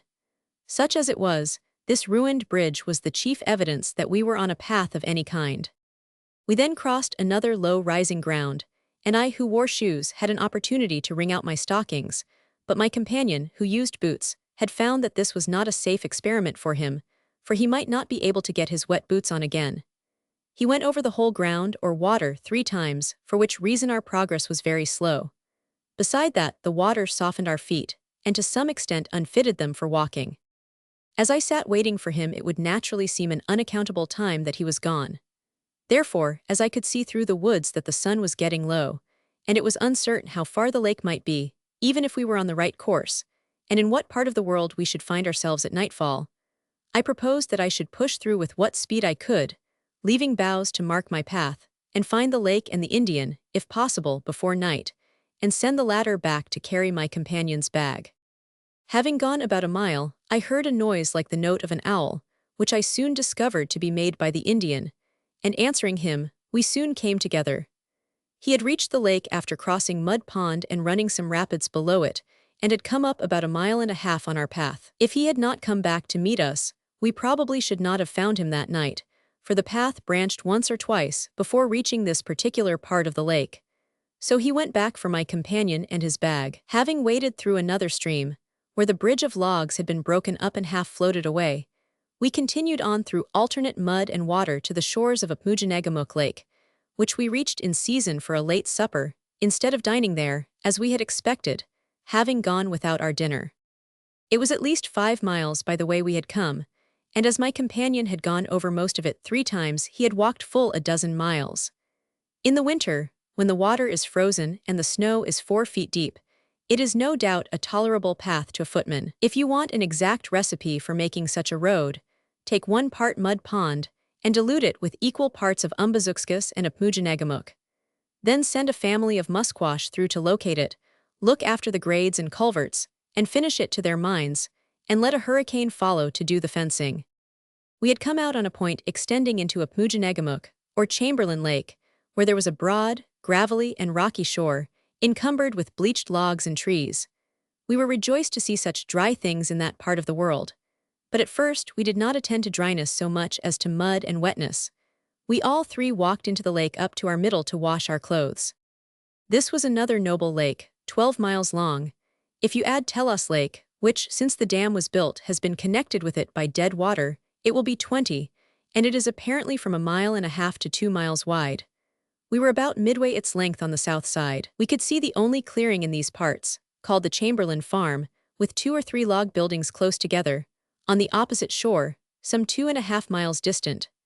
The smoke of our fire on the shore brought over 2 men in a canoe from the farm, that being a common signal agreed on when one wishes to cross. It took them about half an hour to come over, and they had their labor for their pains this time. After putting on such dry clothes as we had, and hanging the others to dry on the pole which the Indian arranged over the fire, we ate our supper, and lay down on the pebbly shore with our feet to the fire without pitching our tent, making a thin bed of grass to cover the stones. Here first I was molested by the little midge called the no-seam, especially over the sand at the water's edge, for it is a kind of sandfly. You would not observe them but for their light-colored wings. They are said to get under your clothes and produce a feverish heat, which I suppose was what I felt that night. Our insect foes in this excursion were, first, mosquitoes, only troublesome at night, or when we sat still on shore by day. Second, black flies Simulium molestum, which molested us more or less on the carries by day, and sometimes in narrower parts of the stream. Third, musiflies stout, brown flies much like a horsefly. They can bite smartly, according to Polis, but are easily avoided or killed. Fourth, the no-seams. Of all these, the mosquitoes are the only ones that troubled me seriously, but as I was provided with a wash and a veil, they have not made any deep impression. The Indian would not use our wash to protect his face and hands, for fear that it would hurt his skin, nor had he any veil. He, therefore, suffered from insects throughout this journey more than either of us. He regularly tied up his face in his handkerchief and buried it in his blanket, and he now finally lay down on the sand between us and the fire for the sake of the smoke, which he tried to make enter his blanket about his face, and for the same purpose, he lit his pipe and breathed the smoke into his blanket. In the middle of the night, we heard the voice of the loon, loud and distinct from far over the lake. It is a very wild sound, quite in keeping with the place and the circumstances of the traveler, and very unlike the voice of a bird. I could lie awake for hours listening to it. It is so thrilling. When camping in such a wilderness as this, you are prepared to hear sounds from some of its inhabitants which will give voice to its wildness. Some idea of bears, wolves, or panthers runs in your head naturally, and when this note is first heard very far off at midnight, as you lie with your ear to the ground, the forest being perfectly still about you, you take it for granted that it is the voice of a wolf or some other wild beast. You conclude that it is a pack of wolves baying the moon, or, perchance, cantering after a moose. It was the unfailing and characteristic sound of those lakes. Some friends of mine, who 2 years ago went up the Caucomgomoc River, were serenaded by wolves while moosey hunting by moonlight. It was a sudden burst, as if 100 demons had broke loose, a startling sound enough, which, if any, would make your hair stand on end, and all was still again. It lasted but a moment, and you'd have thought there were 20 of them, when probably there were only 2 or 3. They heard it twice only, and they said that it gave expression to the wilderness which it lacked before. I heard of some men who, while skinning a moose lately in those woods, were driven off from the carcass by a pack of wolves, which ate it up. This of the lunai do not mean its laugh, but its luningis a long-drawn call, as it were, sometimes singularly human to my ear hoo-hoo-woo, like the hallooing of a man on a very high key, having thrown his voice into his head. I have heard a sound exactly like it when breathing heavily through my own nostrils, half awake at 10 at night, suggesting my affinity to the loon, as if its language were but a dialect of my own, after all. Formerly, when lying awake at midnight in those woods, I had listened to hear some words or syllables of their language, but it chanced that I listened in vain until I heard the cry of the loon. I have heard it occasionally on the ponds of my native town, but there its wildness is not enhanced by the surrounding scenery. I was awakened at midnight by some heavy, low-flying bird, probably a loon, flapping by close over my head along the shore. So, turning the other side of my half-clad body to the fire, I sought slumber again. Romans 6. Tuesday, July 28.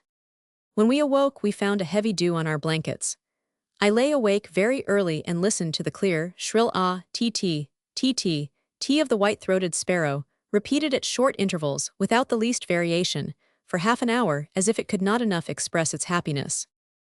We did some more washing in the lake this morning, and with our clothes hung about on the dead trees and rocks, the shore looked like washing day at home. The Indian, taking the hint, borrowed the soap, and walking into the lake, washed his only cotton shirt on his person, then put on his pants and let it dry on him. I observed that he wore a cotton shirt, originally white, a greenish flannel one over it, but no waistcoat, flannel drawers, and strong linen or duck pants, which also had been white, blue woolen stockings, cowhide boots, and a Kossuth hat. He carried no change of clothing, but putting on a stout, thick jacket, which he laid aside in the canoe, and seizing a full-sized axe, his gun and ammunition, and a blanket which would do for a sail or knapsack if wanted, and strapping on his belt, which contained a large sheath knife, he walked off at once, ready to be gone all summer. This looked very independent, a few simple and effective tools, and no rubber clothing. He was always the first ready to start in the morning. Instead of carrying a large bundle of his own extra clothing, etc., he brought back the greatcoats of moose tied up in his blanket. I found that his outfit was the result of a long experience, and in the main hardly to be improved on, unless by washing and an extra shirt. Wanting a button here, he walked off to a place where some Indians had recently encamped, and searched for one, but I believe in vain. Having softened our stiffened boots and shoes with the pork fat, the usual disposition of what was left at breakfast, we crossed the lake, steering in a diagonal direction northeasterly about 4 miles to the outlet. The Indian name, Upmujanegamuk, means lake that is crossed, because the usual course lies across and not along it.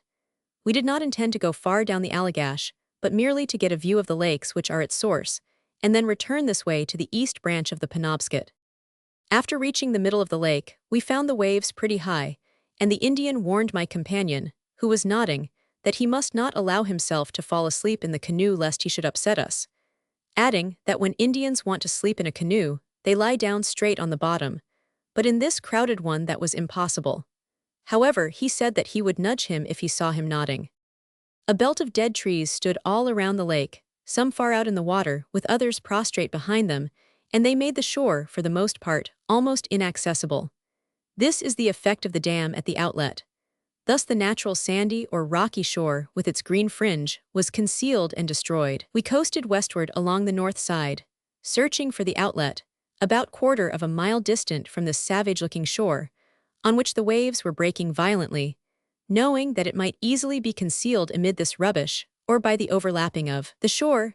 It is remarkable how little these important gates to a lake are blazoned. There is no triumphal arch over the modest inlet or outlet, but at some undistinguished point it trickles in or out through the uninterrupted forest, almost as through a sponge. We reached the outlet in about an hour, and carried over the dam there, which is quite a solid structure, and about 1/4 of a mile farther there was a second dam.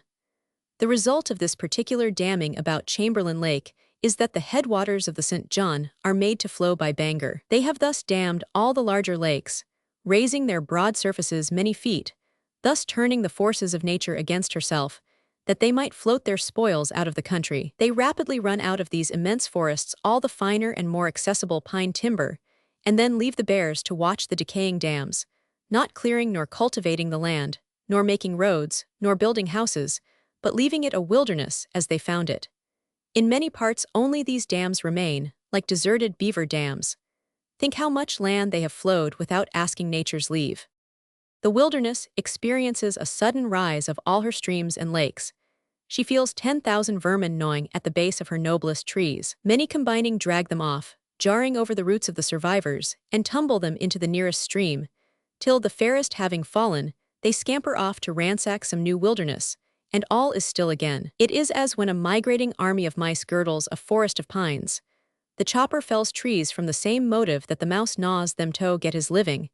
You tell me that he has a more interesting family than the mouse. That is as it happens. He speaks of a birth of timber, a good place for him to get into, just as a worm might. When the chopper would praise a pine, he will commonly tell you that the one he cut was so big that a yoke of oxen stood on its stump. As if that were what the pine had grown for, to become the footstool of oxen. In my mind's eye I can see these unwieldy tame deer, with a yoke binding them together, the brazen-tipped horns betraying their servitude, taking their stand on the stump of each giant pine in succession throughout this whole forest, and chewing their cud there until it is nothing but an ox pasture, and run out at that, as if it were good for the oxen, and some medicinal quality ascended into their nostrils. Or is their elevated position intended merely as a symbol of the fact that the pastoral comes next in order to the sylvan or hunter life? The character of the logger's admiration is betrayed by his very mode of expressing it. If he told all that was in his mind, he would say, "It was so big that I cut it down, and then a yoke of oxen could stand on its stump." He admires the log, the carcass or corpse, more than the tree. Why, my dear sir, the tree might have stood on its own stump, and a great deal more comfortably and firmly than a yoke of oxen can, if you had not cut it down. The Anglo-American can indeed cut down and grub up all this waving forest, and make a stump speech on its ruins, but he cannot converse with the spirit of the tree he fells. He cannot read the poetry and mythology which retire as he advances. He ignorantly erases mythological tablets in order to print his handbills and town-meeting warrants on them. Before he has learned his ABC in the beautiful but mystic lore of the wilderness, he cuts it down, puts up a district schoolhouse, and introduces Webster's spelling book. Below the last dam, the river being swift and shallow, we too walked about half a mile to lighten the canoe. I made it a rule to carry my knapsack when I walked, and also to keep it tied to a crossbar when in the canoe, that it might be found with the canoe if we should upset. I heard the dog-day locust here, a sound which I had associated only with more open, if not settled, countries. We were now fairly on the Allagash River. After perhaps 2 miles of river, we entered Heron Lake, scaring up 40 or 50 young sheldrakes at the entrance, which ran over the water with great rapidity, as usual in a long line. This lake, judging from the map, is about 10 miles long. We had entered it on the southwest side, and saw a dark mountain northeast over the lake which the Indians said was called Peaked Mountain, and used by explorers to look for timber from. The shores were in the same ragged and unsightly condition, encumbered with dead timber, both fallen and standing, as in the last lake, owing to the dam on the Allagash below. Some low points or islands were almost drowned. I saw something white a mile off on the water, which turned out to be a great gull on a rock, which the Indian would have been glad to kill and eat. But it flew away long before we were near, and also a flock of summer ducks that were about the rock with it. I asking him about herons, since this was Heron Lake, he said that he found the blue heron's nests in the hardwood trees. Rounding a point, we stood across a bay toward a large island 3 or 4 miles down the lake. We met with shadflies midway, about a mile from the shore, and they evidently fly over the whole lake. On Moosehead, I had seen a large devil's needle half a mile from the shore, coming from the middle of the lake, where it was 3 or 4 miles wide at least. It had probably crossed. We landed on the southeast side of the island, which was rather elevated and densely wooded with a rocky shore, in season for an early dinner. Somebody had camped there not long before and left the frame on which they stretched a moosey hide. The Indian proceeded at once to cut a canoe birch, slanted it up against another tree on the shore, tying it with a withe, and lay down to sleep in its shade. We made this island the limit of our excursion in this direction. The next dam was about 15 miles farther north down the Allagash.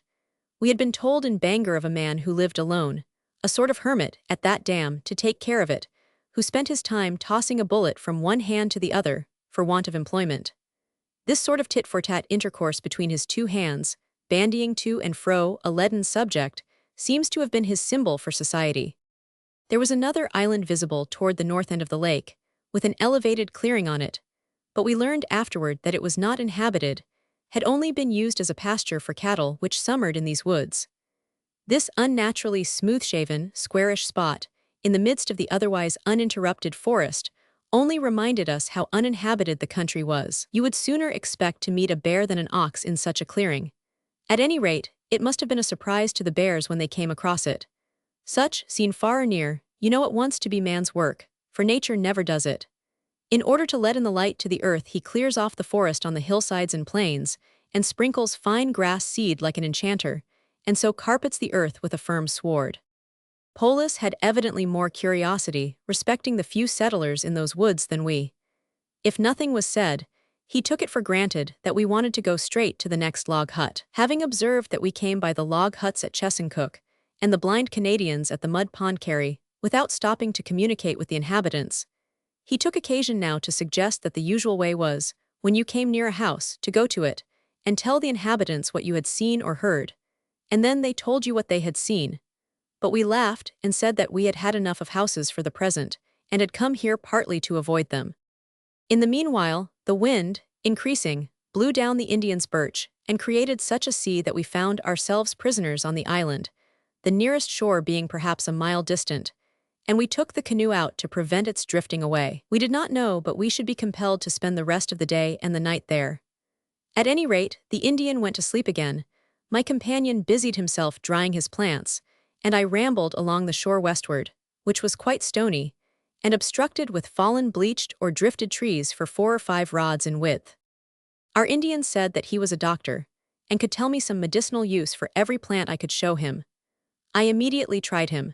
He said that the inner bark of the aspen was good for sore eyes, and so with various other plants, proving himself as good as his word. According to his account, he had acquired such knowledge in his youth from a wise old Indian with whom he associated, and he lamented that the present generation of Indians had lost a great deal.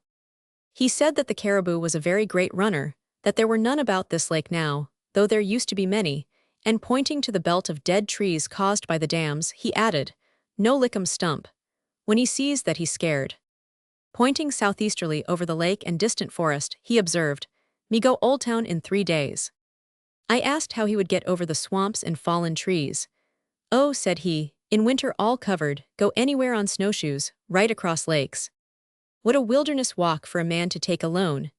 None of your half-mile swamps, none of your mile-wide woods merely, as on the skirts of our towns, without hotels, only a dark mountain or a lake for guide-board and station, over ground much of it impassable in summer. Here was traveling of the old heroic kind over the unaltered face of nature. From the Allagash River, across Great Upmugenagamuk, he takes his way under the bear-haunted slopes of Katahdin to Pamadumcook and Millinocket's inland seas, and so to the forks of the Nicoto, ever pushing the boughs of the fir and spruce aside with his load of furs, contending day and night, night and day, with the shaggy demon vegetation, traveling through the mossy graveyard of trees. Or he could go by that rough tooth of the sea Kainio, great source of arrows and of spears to the ancients, when weapons of stone were used. seeing and hearing moose, caribou, bears, porcupines, lynxes, wolves, and panthers, places where he might live and die and never hear of the United States, never hear of America. There is a lumberers road called the Eagle Lake Road from the Cebues to the east side of this lake. It may seem strange that any road through such a wilderness should be passable, even in winter, but at that season, wherever lumbering operations are actively carried on, teams are continually passing on the single track, and it becomes as smooth almost as a railway. I am told that in the Aroostook country the sleds are required by law to be of one width, 4 feet, and sleighs must be altered to fit the track, so that one runner may go in one rut and the other follow the horse. Yet it is very bad turning out. We had for some time seen a thundershower coming up from the west over the woods of the island, and heard the muttering of the thunder, though we were in doubt whether it would reach us. But now the darkness rapidly increasing, and a fresh breeze rustling the forest, we hastily put up the plants which we had been drying, and with one consent made a rush for the tent material and set about pitching it. A place was selected and stakes and pins cut in the shortest possible time, and we were pinning it down lest it should be blown away, when the storm suddenly burst over us. As we lay huddled together under the tent, which leaked considerably about the sides, with our baggage at our feet, we listened to some of the grandest thunder which I ever heard. Rapid peals, round and plump, bang, bang, bang, in succession, like artillery from some fortress in the sky. And the lightning was proportionally brilliant. The Indian said, "It must be good powder," all for the benefit of the moose and us, echoing far over the concealed lakes. I thought it must be a place which the thunder loved, where the lightning practiced to keep its hand in, and it would do no harm to shatter a few pines. Looking out, I perceived that the violent shower falling on the lake had almost instantaneously flattened the waves, and at clearing off, we resolved to start immediately, before the wind raised them again. Getting outside, I said that I saw clouds still in the southwest, and heard thunder there. We embarked, nevertheless, and paddled rapidly back toward the dams. At the outlet of Chamberlain Lake we were overtaken by another gusty rainstorm, which compelled us to take shelter, the Indian under his canoe on the bank, and we under the edge of the dam. However, we were more scared than wet. From my covert, I could see the Indian peeping out from beneath his canoe to see what had become of the rain. When we had taken our respective places thus once or twice, the rain not coming down in earnest, we commenced rambling about the neighborhood, for the wind had by this time raised such waves on the lake that we could not stir, and we feared that we should be obliged to camp there. We got an early supper on the dam and tried for fish, while waiting for the tumult to subside. The fishes were not only few, but small and worthless. At length, just before sunset, we set out again. It was a wild evening when we coasted up the north side of this Apmoojenegamook Lake. One thunderstorm was just over, and the waves which it had raised still running with violence, and another storm was now seen coming up in the southwest, far over the lake. But it might be worse in the morning, and we wished to get as far as possible on our way while we might. It blew hard against the shore, which was as dreary and harborless as you can conceive. For 6 rods in width it was a perfect maze of submerged trees, all dead and bare and bleaching, some standing half their original height, others prostrate and criss-across, above or beneath the surface, and mingled with them were loose trees and limbs and stumps, beating about. We could not have landed if we would, without the greatest danger of being swamped. So blow as it might, we must depend on coasting. It was twilight too, and that stormy cloud was advancing rapidly in our rear. It was a pleasant excitement, yet we were glad to reach, at length, the cleared shore of the Chamberlain farm. We landed on a low and thinly wooded point, and while my companions were pitching the tent, I ran up to the house to get some sugar, our 6 pounds being gone. It was no wonder they were, for Polis had a sweet tooth. He would first fill his dipper nearly a third full of sugar, and then add the coffee to it. Here was a clearing extending back from the lake to a hilltop, with some dark-colored log buildings and a storehouse in it, and 6 men standing in front of the principal hut, greedy for news. Among them was the man who tended the dam on the Allagash and tossed the bullet. He, having charge of the dams, and learning that we were going to Webster Stream the next day, told me that some of their men, who were haying at Telos Lake, had shut the dam at the canal there in order to catch trout, and if we wanted more water to take us through the canal, we might raise the gate. They were unwilling to spare more than 4 pounds of brown sugar, unlocking the storehouse to get it, since they only kept a little for such cases as this, and they charged 20 cents a pound for it, which certainly it was worth to get it up there. When I returned to the shore, it was quite dark, but we had a rousing fire to warm and dry us by, and a snug apartment behind it. The Indian went up to the house to inquire after a brother who had been absent hunting a year or two, and while another shower was beginning, I groped about cutting spruce and arborvitae twigs for a bed. I preferred the arborvitae on account of its fragrance, and spread it particularly thick about the shoulders. It is remarkable with what pure satisfaction the traveler in those woods will reach his camping ground on the eve of a tempestuous night like this, as if he had got to his inn, and rolling himself in his blanket, stretch himself on his 6 feet bitwo bed of dripping fir twigs, with a thin sheet of cotton for roof, snug as a meadow mouse in its nest. Invariably our best nights were those when it rained, for then we were not troubled with mosquitoes. You soon come to disregard rain on such excursions. At least in the summer, it is so easy to dry yourself, supposing a dry change of clothing is not to be had. You can much sooner dry you by such a fire as you can make in the woods than in anybody's kitchen. The fireplace is so much larger, and wood so much more abundant. A shed-shaped tent will catch and reflect the heat, and you may be drying while you are sleeping. Some who have leaky roofs in the towns may have been kept awake, but we were soon lulled asleep by a steady, soaking rain, which lasted all night. Romans 7. Wednesday, July 29. When we awoke it had done raining, though it was still cloudy. The fire was put out, and the Indian's boots, which stood under the eaves of the tent, were half full of water. He was much more improvident in such respects than either of us, and he had to thank us for keeping his powder dry.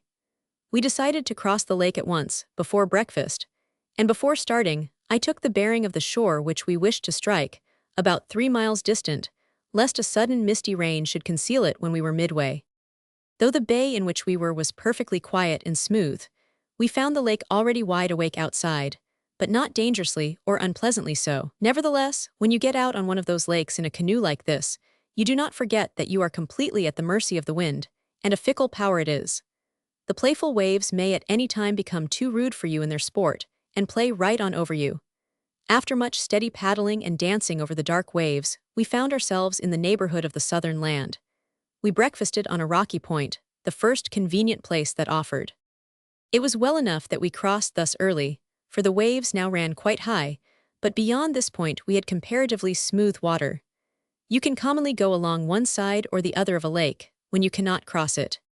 My companion and I, having a discussion on some point of ancient history, were amused by the attitude which the Indian, who could not tell what we were talking about, assumed.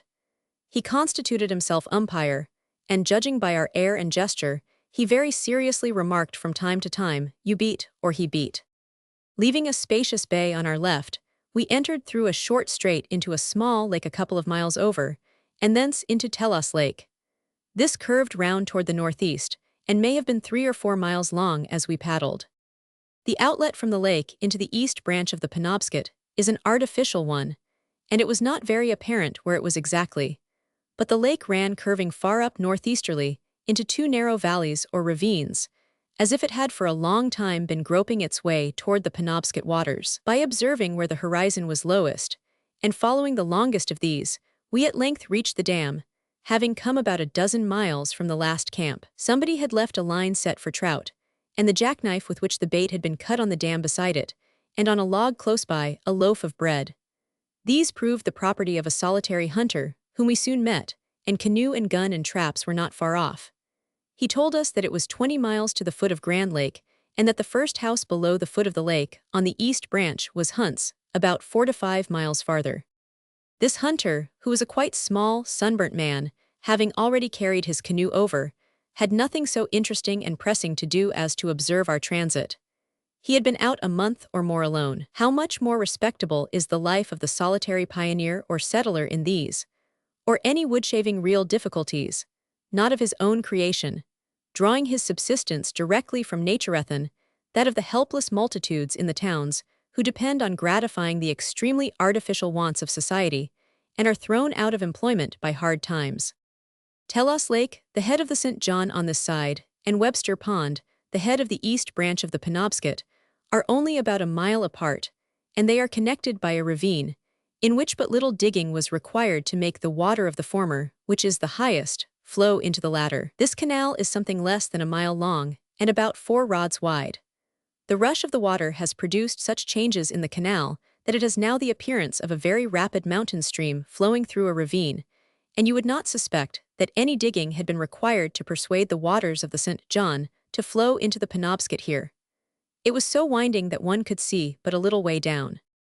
It is wonderful how well watered this country is. As you paddle across a lake, bays will be pointed out to you, by following up which, and perhaps the tributary stream which empties in, you may, after a short portage or possibly, at some seasons, none at all, get into another river, which empties far away from the one you are on. Generally, you may go in any direction in a canoe, by making frequent but not very long portages. It seems as if the more youthful and impressionable streams can hardly resist the numerous invitations and temptations to leave their native beds and run down their neighbors' channels. Wherever there is a channel for water, there is a road for the canoe. It is said that some western steamers can run on a heavy dew, whence we can imagine what a canoe may do. This canal, so called, was a considerable and extremely rapid and rocky river. The Indian decided that there was water enough in it without raising the dam, which would only make it more violent, and that he would run down it alone, while we carried the greater part of the baggage. Our provisions being about half consumed, there was the less left in the canoe. We had thrown away the pork egg and wrapped its contents in birch bark. Following a moist trail through the forest, we reached the head of Webster Pond about the same time with the Indian, notwithstanding the velocity with which he moved, our route being the most direct. The pond was 2 or 3 miles long. At the outlet was another dam, at which we stopped and picked raspberries, while the Indian went down the stream a half-mile through the forest, to see what he had got to contend with. There was a deserted log camp here, apparently used the previous winter, with its hovel or barn for cattle. In the hut was a large furtwig bed, raised 2 feet from the floor, occupying a large part of the single apartment, a long narrow table against the wall, with a stout log bench before it, and above the table a small window, the only one there was, which admitted a feeble light. It was a simple and strong fort erected against the cold. We got our dinner on the shore, on the upper side of the dam. As we were sitting by our fire, concealed by the earth bank of the dam, a long line of sheldrakes, half-grown, came waddling over it from the water below, passing within about a rod of us, so that we could almost have caught them in our hands. They were very abundant on all the streams and lakes which we visited, and every 2 or 3 hours they would rush away in a long string over the water before us, 20 to 50 of them at once, rarely ever flying, but running with great rapidity up or down the stream, even in the midst of the most violent rapids, and apparently as fast up as down. An Indian at Old Town had told us that we should be obliged to carry 10 miles between Telos Lake on the St. John and Second Lake on the east branch of the Penobscot, but the lumberers whom we met assured us that there would not be more than a mile of carry. It turned out that the Indian was nearest right, as far as we were concerned. However, if one of us could have assisted the Indian in managing the canoe in the rapids, we might have run the greater part of the way. But as he was alone in the management of the canoe in such places, we were obliged to walk the greater part. My companion and I carried a good part of the baggage on our shoulders, while the Indian took that which would be least injured by wet in the canoe.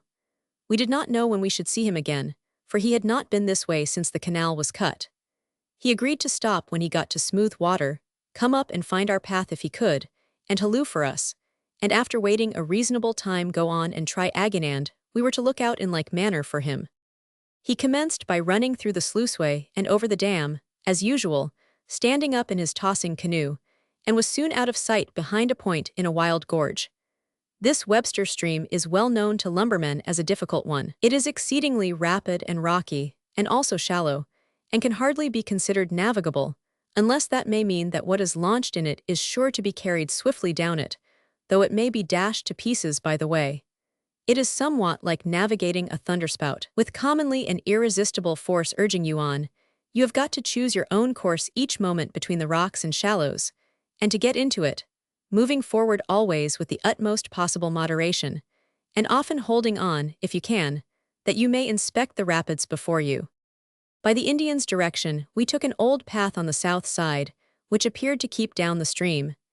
It was a wild wood path, with a few tracks of oxen which had been driven over it, probably to some old camp clearing for pasturage, mingled with the tracks of moose which had lately used it. We kept on steadily for about an hour without putting down our packs, occasionally winding around or climbing over a fallen tree, for the most part far out of sight and hearing of the river, till, after walking about 3 miles, we were glad to find that the path came to the river again at an old campground, where there was a small opening in the forest, at which we paused. Swiftly as the shallow and rocky river ran here, a continuous rapid with dancing waves, I saw, as I sat on the shore, a long string of sheldrakes, which something scared, run up the opposite side of the stream by me, just touching the surface of the waves, and getting an impulse from them as they flowed from under them. But they soon came back, driven by the Indian, who had fallen a little behind us on account of the windings. He shot round a point just above, and came to land by us with considerable water in his canoe. He had found it, as he said, very strong water, and had been obliged to land once before to empty out what he had taken in. Coming down the rapids, coming down the rapids. He complained that it strained him to paddle so hard in order to keep his canoe straight in its course, having no one in the bows to aid him, and shallow as it was, said that it would be no joke to upset there, for the force of the water was such that he had as lief I would strike him over the head with a paddle as have that water strike him. Seeing him come out of that gap was as if you should pour water down an inclined and zigzag trough, then drop a nutshell into it, and, taking a short cut to the bottom, get there in time to see it come out, notwithstanding the rush and tumult, right side up, and only partly full of water. After a moment's breathing space, while I held his canoe, he was soon out of sight again around another bend, and we, shouldering our packs, resumed our course. Before going a mile, we heard the Indian calling to us. He had come up through the woods and along the path to find us, having reached sufficiently smooth water to warrant his taking us in. The shore was about 1/4 of a mile distant through a dense, dark forest, and as he led us back to it, winding rapidly about to the right and left, I had the curiosity to look down carefully and found that he was following his steps backward. I could only occasionally perceive his trail in the moss, and yet he did not appear to look down nor hesitate an instant, but led us out exactly to his canoe. This surprised me, for without a compass or the sight or noise of the river to guide us, we could not have kept our course many minutes, and could have retraced our steps but a short distance, with a great deal of pains and very slowly, using a laborious circumspection. But it was evident that he could go back through the forest wherever he had been during the day. After this rough walking in the dark woods, it was an agreeable change to glide down the rapid river in the canoe once more. This river, though still very swift, was almost perfectly smooth here, and showed a very visible declivity, a regularly inclined plane, for several miles, like a mirror set a little aslant, on which we coasted down. It was very exhilarating, and the perfection of traveling, the coasting down this inclined mirror between 2 evergreen forests edged with lofty dead white pines, sometimes slanted halfway over the stream.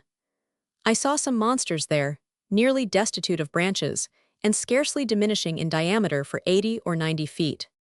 As we were thus swept along, our Indian repeated in a deliberate and drawling tone the words, "Daniel Webster, great lawyer," apparently reminded of him by the name of the stream, and he described his calling on him once in Boston at what he supposed was his boarding house.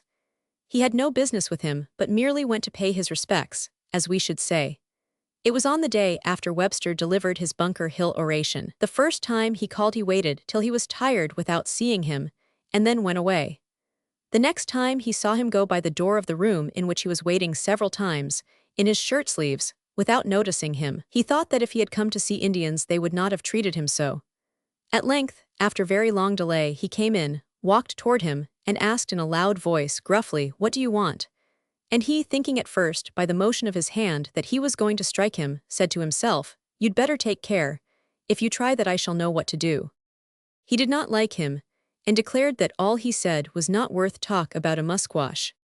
Coming to falls and rapids, our easy progress was suddenly terminated. The Indian went alongshore to inspect the water, while we climbed over the rocks picking berries. When the Indian came back, he remarked, "You got to walk, ver strong water." So, taking out his canoe, he launched it again below the falls and was soon out of sight. At such times he would step into the canoe, take up his paddle, and start off, looking far downstream as if absorbing all the intelligence of forest and stream into himself. We meanwhile scrambled along the shore with our packs, without any path. This was the last of our boating for the day. The Indian now got along much faster than we, and waited for us from time to time. I found here the only cool spring that I drank at anywhere on this excursion, a little water filling a hollow in the sandy bank.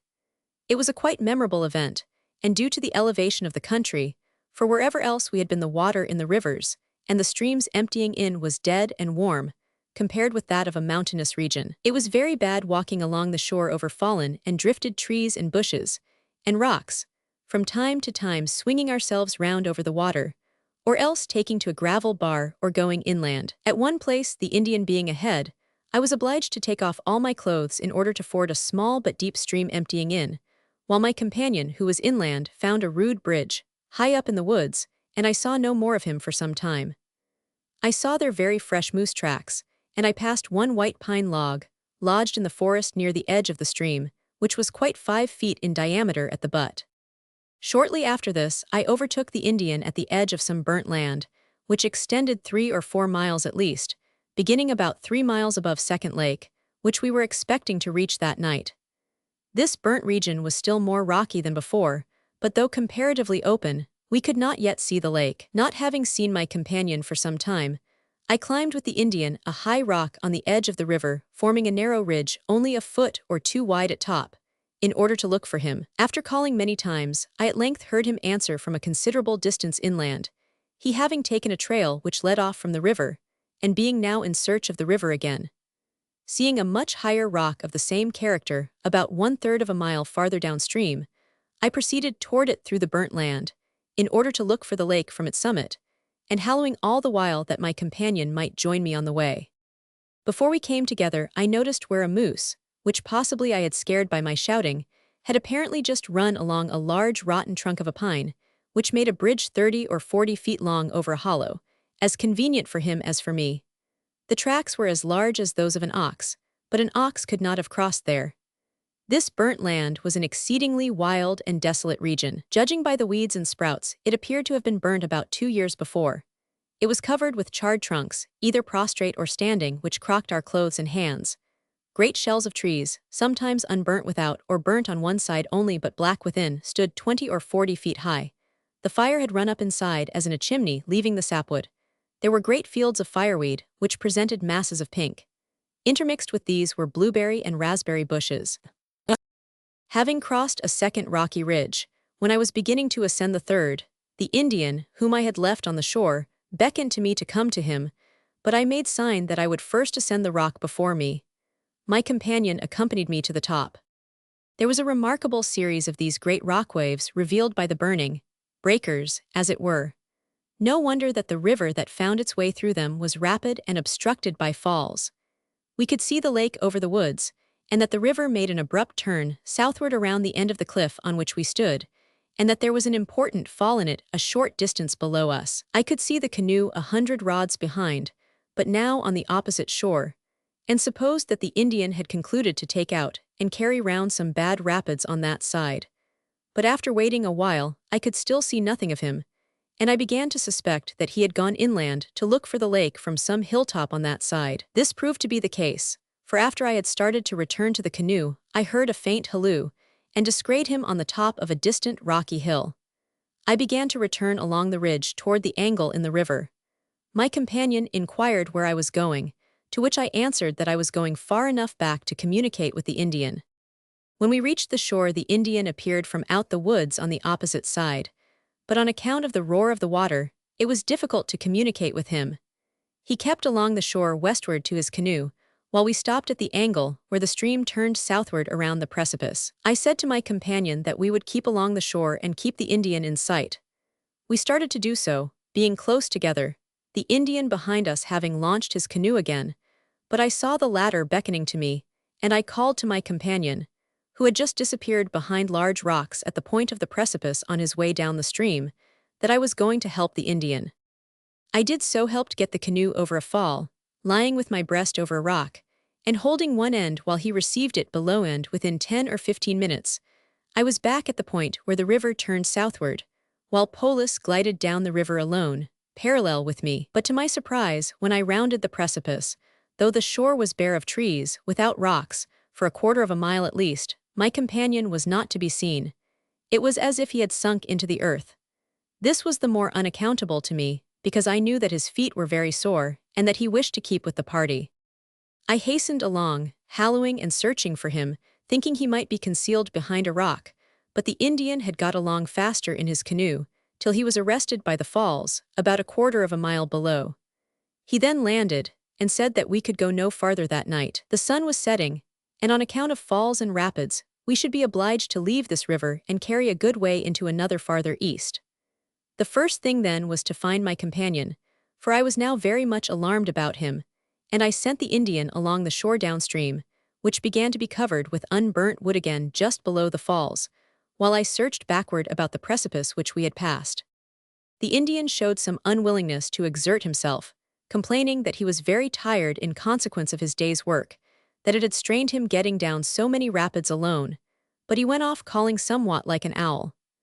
I remembered that my companion was nearsighted, and I feared that he had either fallen from the precipice, or fainted and sunk down amid the rocks beneath it. I shouted and searched above and below this precipice in the twilight till I could not see, expecting nothing less than to find his body beneath it.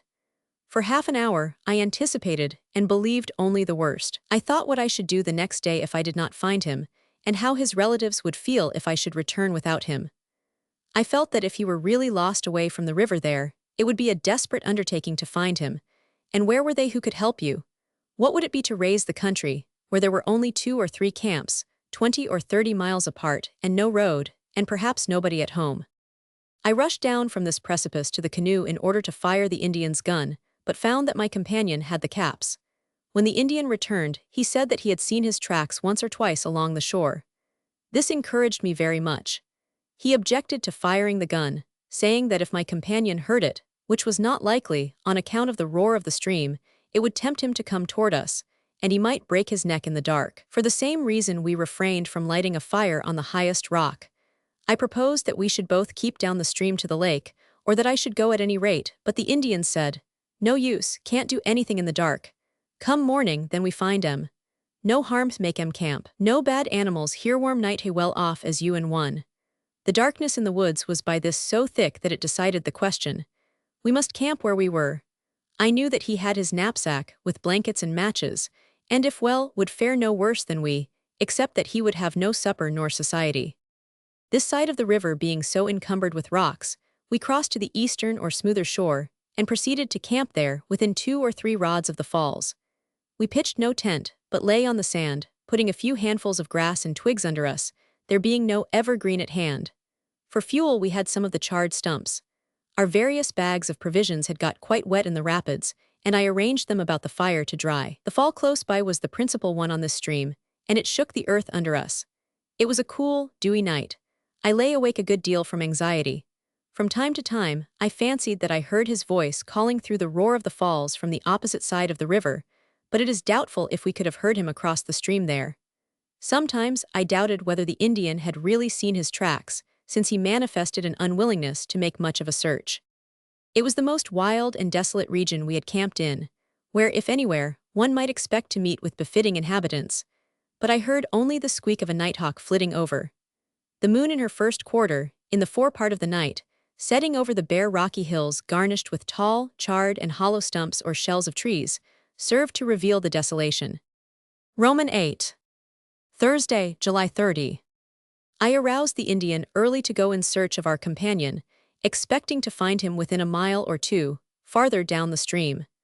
The Indian wanted his breakfast first, but I reminded him that my companion had had neither breakfast nor supper. We were obliged first to carry our canoe and baggage over into another stream, the main east branch, about 3/4 of a mile distant, for Webster Stream was no farther navigable.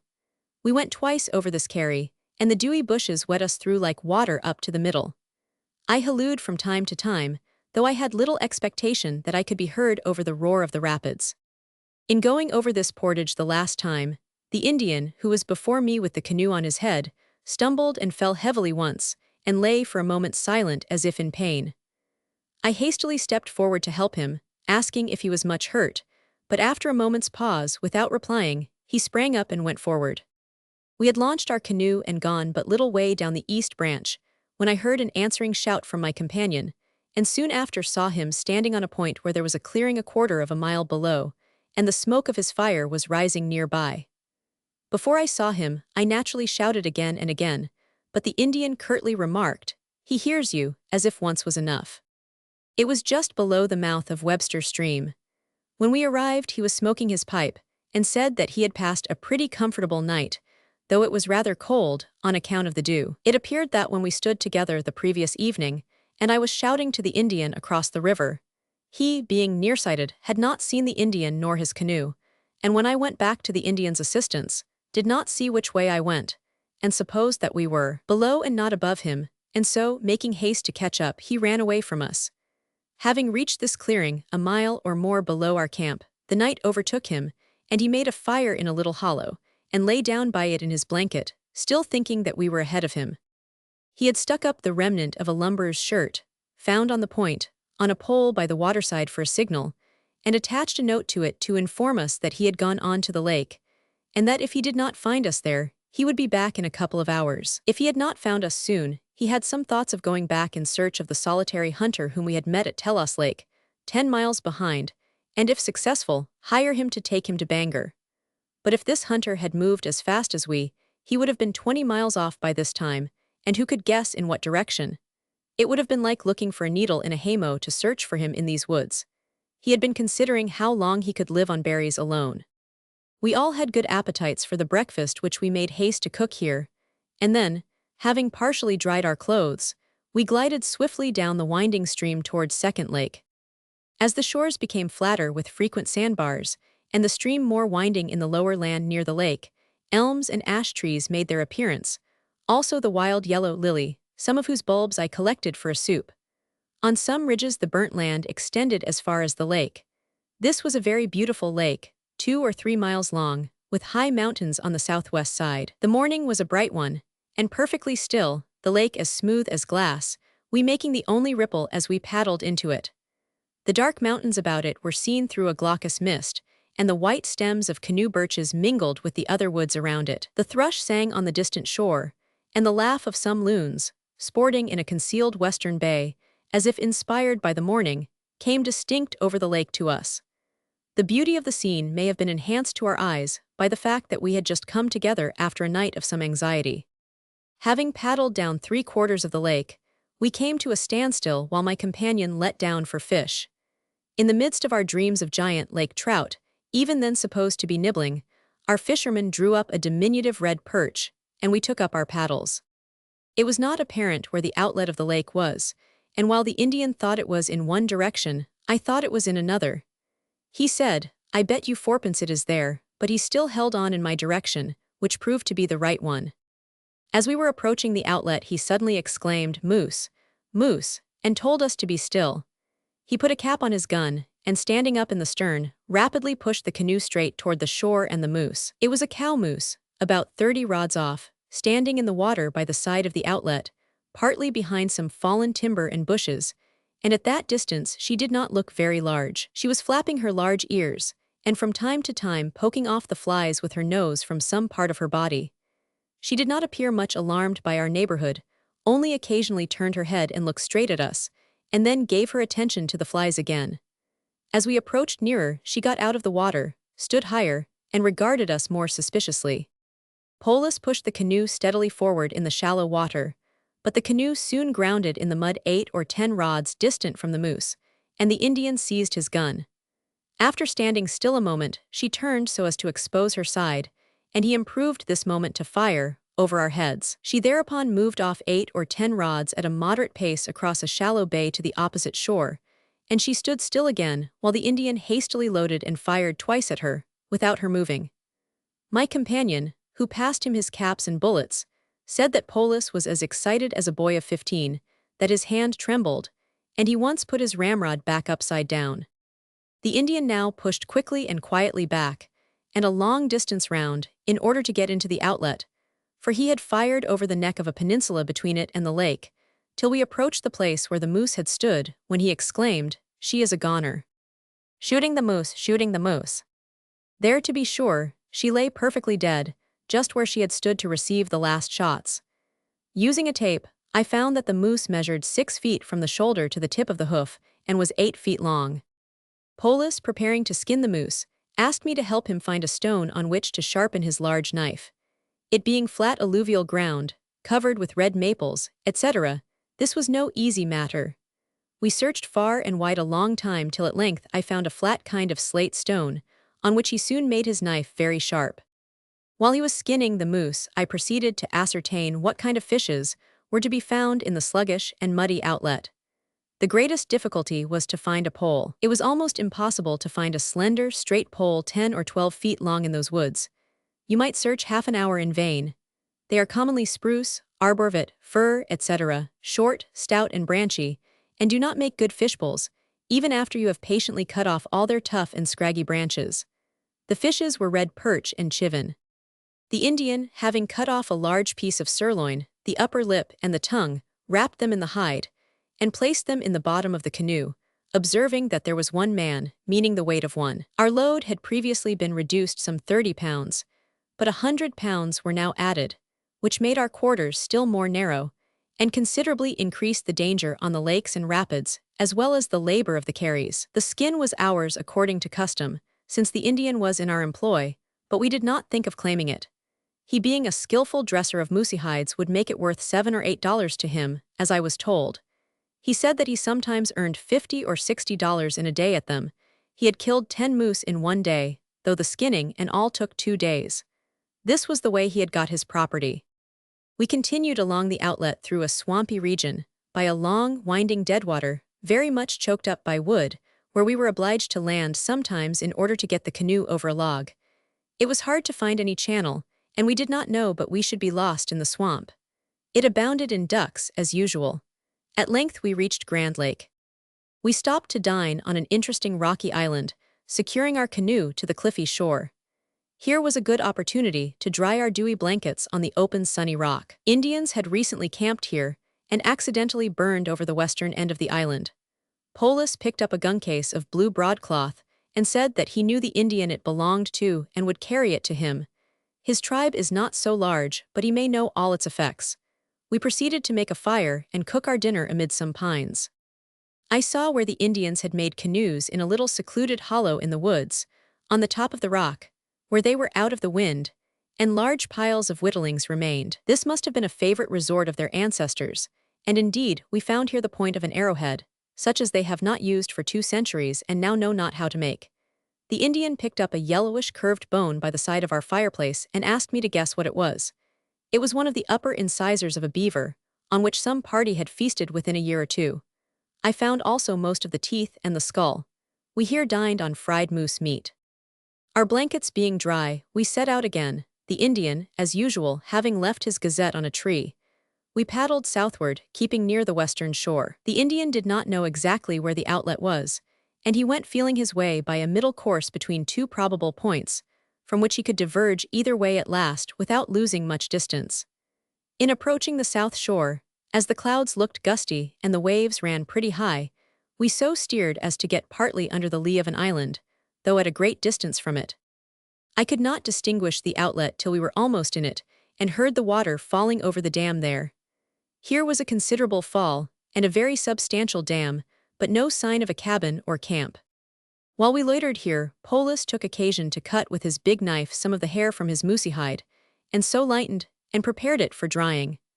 I noticed at several old Indian camps in the woods the pile of hair which they had cut from their hides.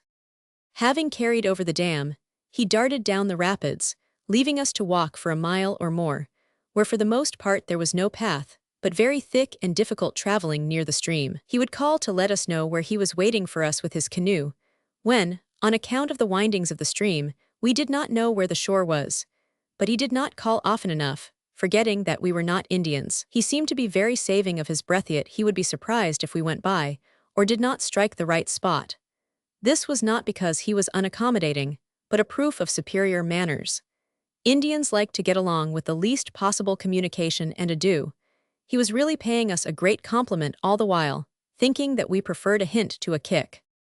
At length, climbing over the willows and fallen trees, when this was easier than to go round or under them, we overtook the canoe and glided down the stream in smooth but swift water for several miles. I here observed, as at Webster Stream, that the river was a smooth and regularly inclined plain down which we coasted. We decided to camp early that we might have ample time before dark. So we stopped at the first favorable shore, where there was a narrow gravelly beach, some 5 miles below the outlet of the lake. 2 steps from the water on either side, and you come to the abrupt, bushy and rooty, if not turfy, edge of the bank, 4 or 5 feet high, where the interminable forest begins, as if the stream had but just cut its way through it. It is surprising on stepping ashore anywhere into this unbroken wilderness to see so often, at least within a few rods of the river, the marks of the axe, made by lumberers who have either camped here or driven logs past in previous springs. You will see perchance where they have cut large chips from a tall white pine stump for their fire. While we were pitching the camp and getting supper, the Indian cut the rest of the hair from his moosey hide and proceeded to extend it vertically on a temporary frame between 2 small trees, half a dozen feet from the opposite side of the fire, lashing and stretching it with arborvitae bark. Asking for a new kind of tea, he made us some pretty good of the checkerberry, which covered the ground, dropping a little bunch of it tied up with cedar bark into the kettle. After supper, he put on the moose tongue and lips to boil. He showed me how to write on the underside of birch bark with a black spruce twig, which is hard and tough and can be brought to a point.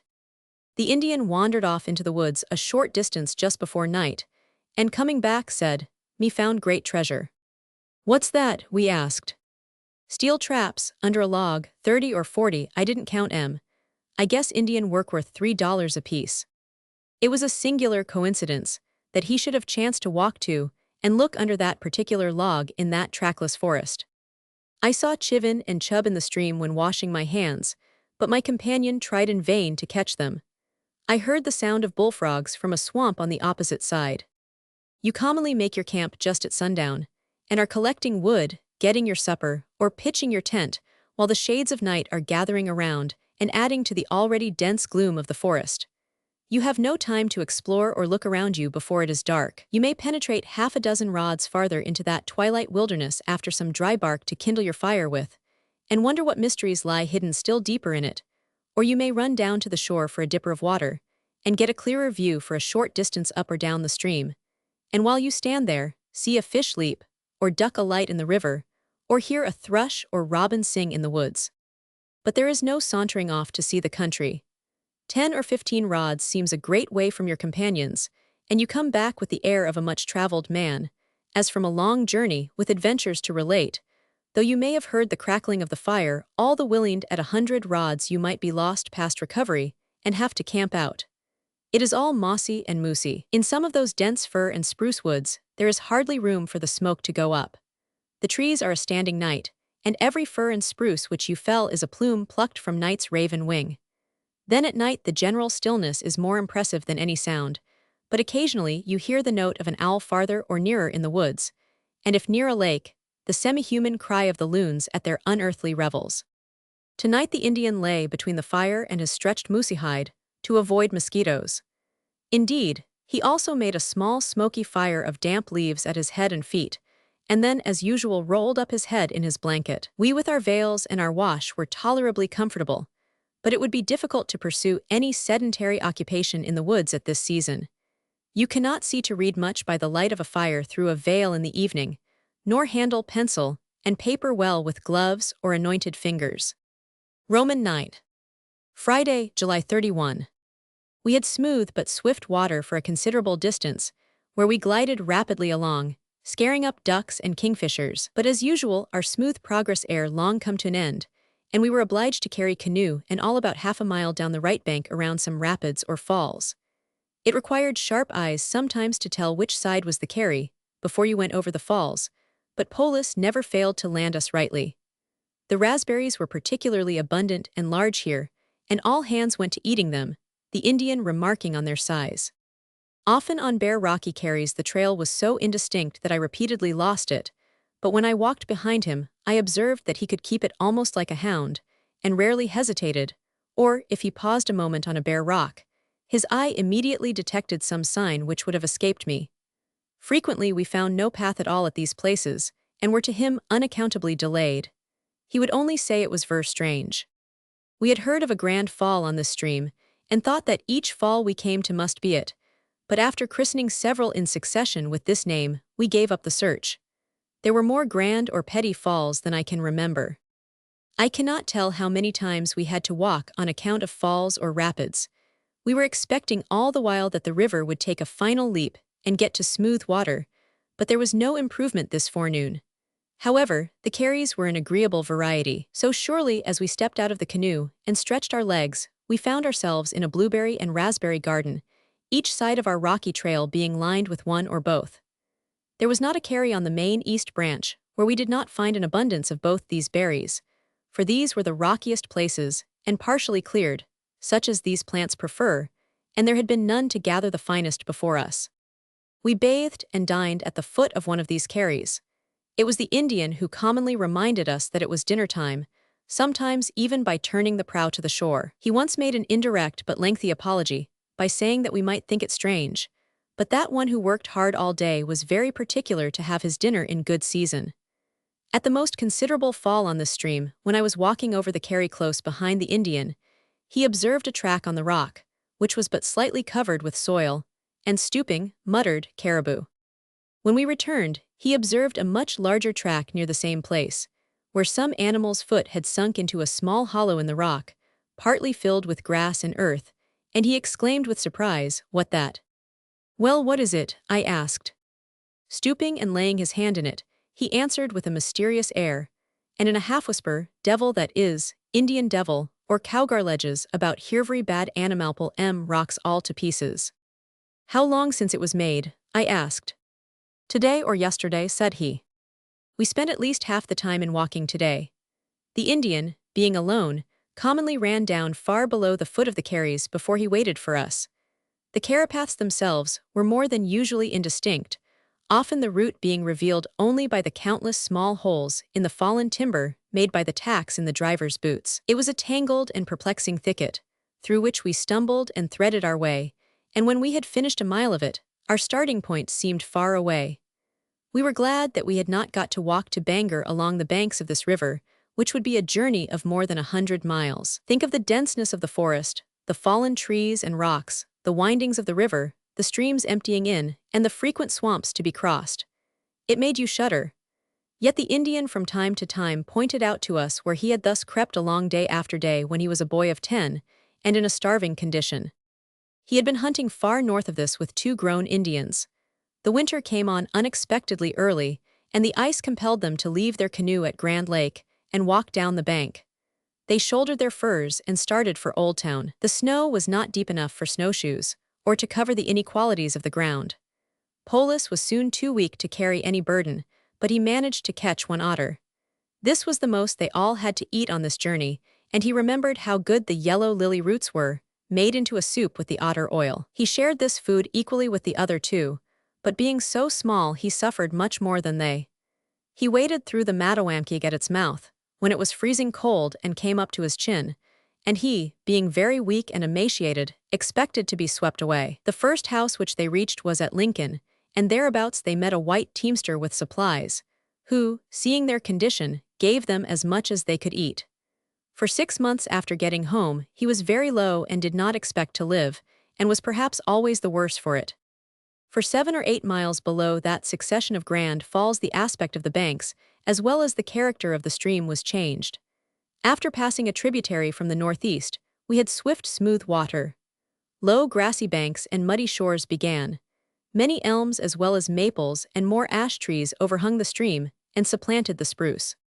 Mosquitoes, black flies, etc. pursued us in mid-channel, and we were glad sometimes to get into violent rapids, for then we escaped them.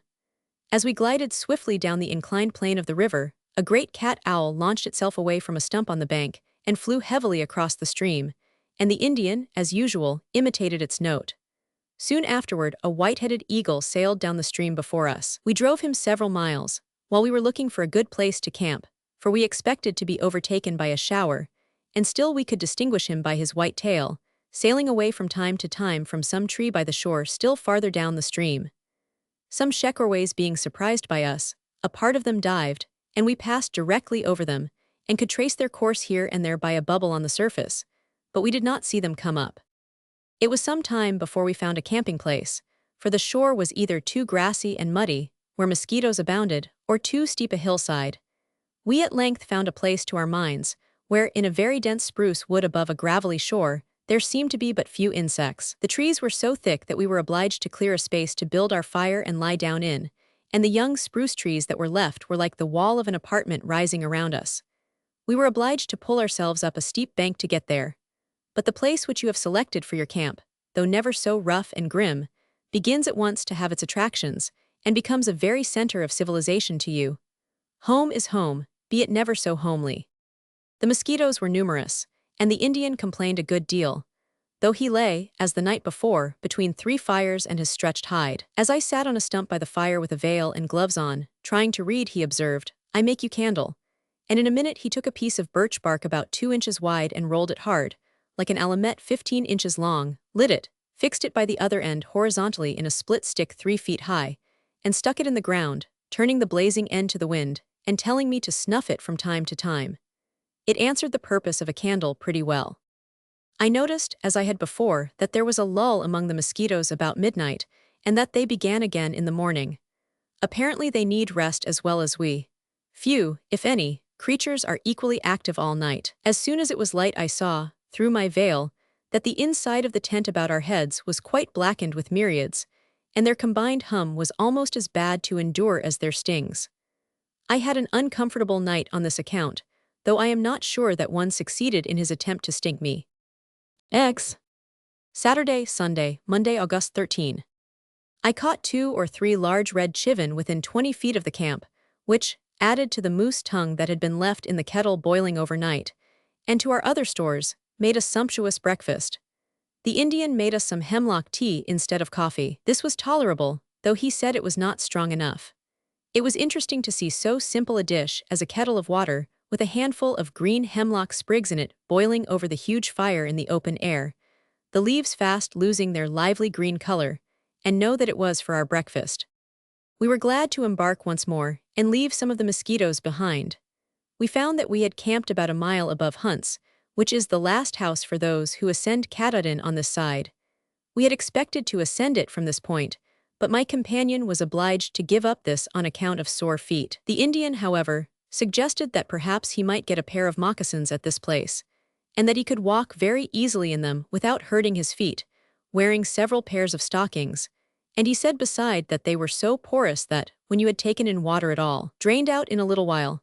We stopped to get some sugar, but found that the family had moved away, and the house was unoccupied, except temporarily by some men who were getting the hay. I noticed a seine here stretched on the bank, which probably had been used to catch salmon. Just below this, on the west bank, we saw a moosey hide stretched, and with it a bearskin. The Indians said they belonged to Joe Adian, but how he told I do not know. He was probably hunting near and had left them for the day. Finding that we were going directly to Oldtown, he regretted that he had not taken more of the moose meat to his family, saying that in a short time, by drying it, he could have made it so light as to have brought away the greater part, leaving the bones. We once or twice inquired after the lip, which is a famous tidbit, but he said, "That go Oldtown for my old woman, don't get it every day." Maples grew more and more numerous. It rained a little during the forenoon, and as we expected a wetting, we stopped early and dined just above Whetstone Falls, about a dozen miles below Hunt's. My companion, having lost his pipe, asked the Indian if he could make him one. "Oh, yours," said he, and in a minute rolled up one of birch bark, telling him to wet the bowl from time to time. We carried round the falls. The distance was about 3/4 of a mile. When we had carried over one load, the Indian returned by the shore, and I by the path, and though I made no particular haste, I was nevertheless surprised to find him at the other end as soon as one. It was remarkable how easily he got over the worst ground. He said to me, "I take canoe and you take the rest, suppose you can keep along with me." I thought he meant that while he ran down the rapids I should keep along the shore, and be ready to assist him from time to time, as I had done before. But as the walking would be very bad, I answered, "I suppose you will go too fast for me, but I will try." But I was to go by the path, he said. This I thought would not help the matter. I should have so far to go to get to the riverside when he wanted me. But neither was this what he meant. He was proposing a race over the carry, and asked me if I thought I could keep along with him by the same path, adding that I must be pretty smart to do it. As his load, the canoe, would be much the heaviest and bulkiest, I thought that I ought to be able to do it and said that I would try. So I proceeded to gather up the gun, axe, paddle, kettle, freeing pan, plates, dippers, carpets, etc., and while I was thus engaged he threw me his cowhide boots. "What are these in the bargain?" I asked. "Oh, said he. But before I could make a bundle of my load, I saw him disappearing over a hill with the canoe on his head. Hastily scraping the various articles together, I started on the run, and immediately went by him in the bushes.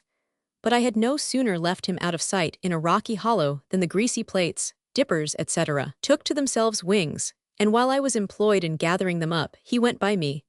But hastily pressing the sooty kettle to my side, I started once more, and soon passing him again, I saw him no more on the carry. I do not mention this as anything of a feat, for it was but poor running on my part, and he was obliged to move with great caution for fear of breaking his canoe as well as his neck. When he made his appearance, puffing and panting like myself, in answer to my inquiries where he had been, he said, "Locks cut 'em feet," and laughing, added, "Oh, me love to play sometimes." He said that he and his companions, when they came to carries several miles long, used to try who would get over first, each perhaps with a canoe on his head. I bore the sign of the kettle on my brown linen sack for the rest of the voyage.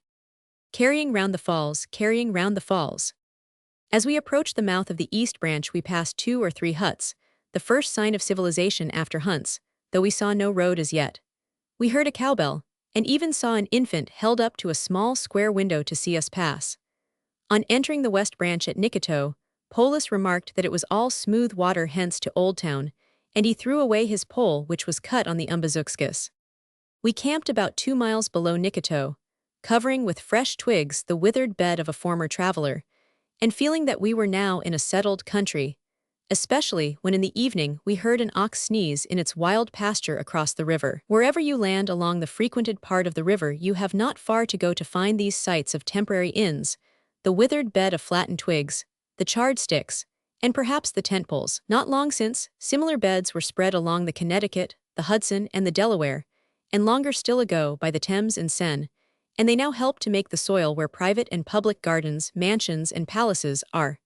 We could not get fir twigs for our bed here, and the spruce was harsh in comparison, having more twig in proportion to its leaf, but we improved it somewhat with hemlock.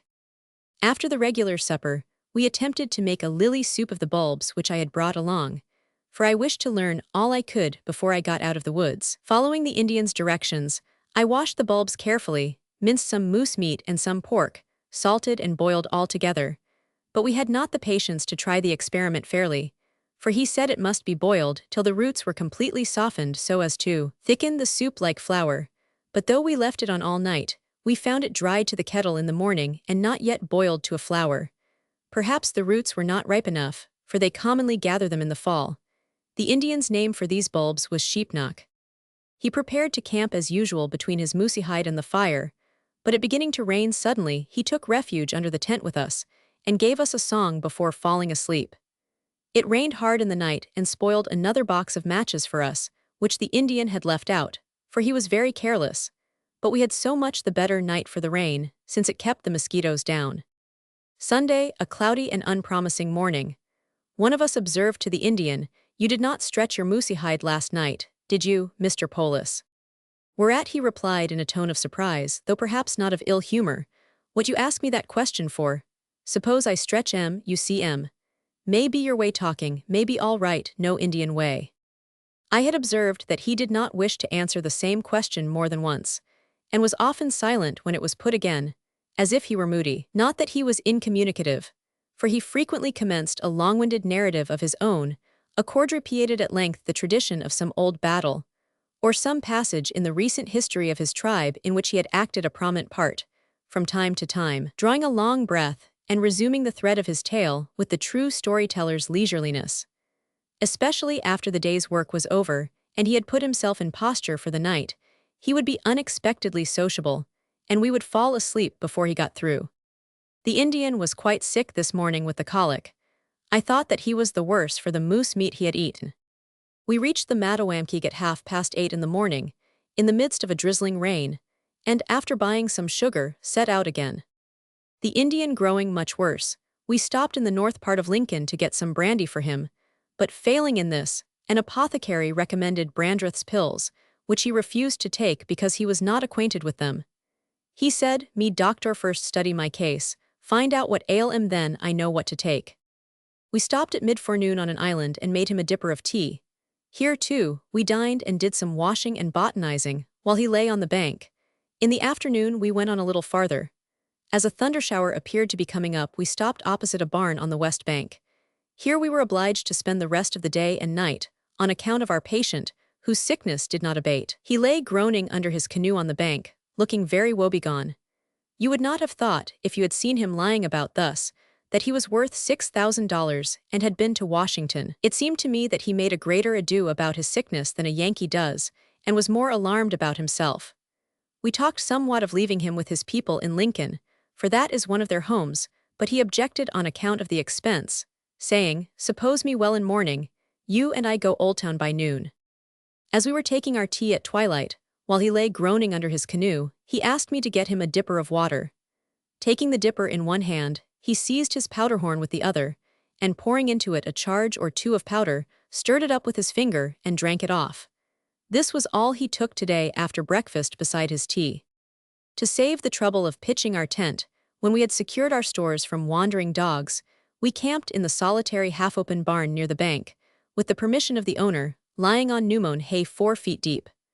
The fragrance of the hay, in which many ferns, etc., were mingled, was agreeable, though it was quite alive with grasshoppers which you could hear crawling through it. This served to graduate our approach to houses and feather beds. In the night some large bird, probably an owl, flitted through over our heads, and very early in the morning we were awakened by the twittering of swallows which had their nests there.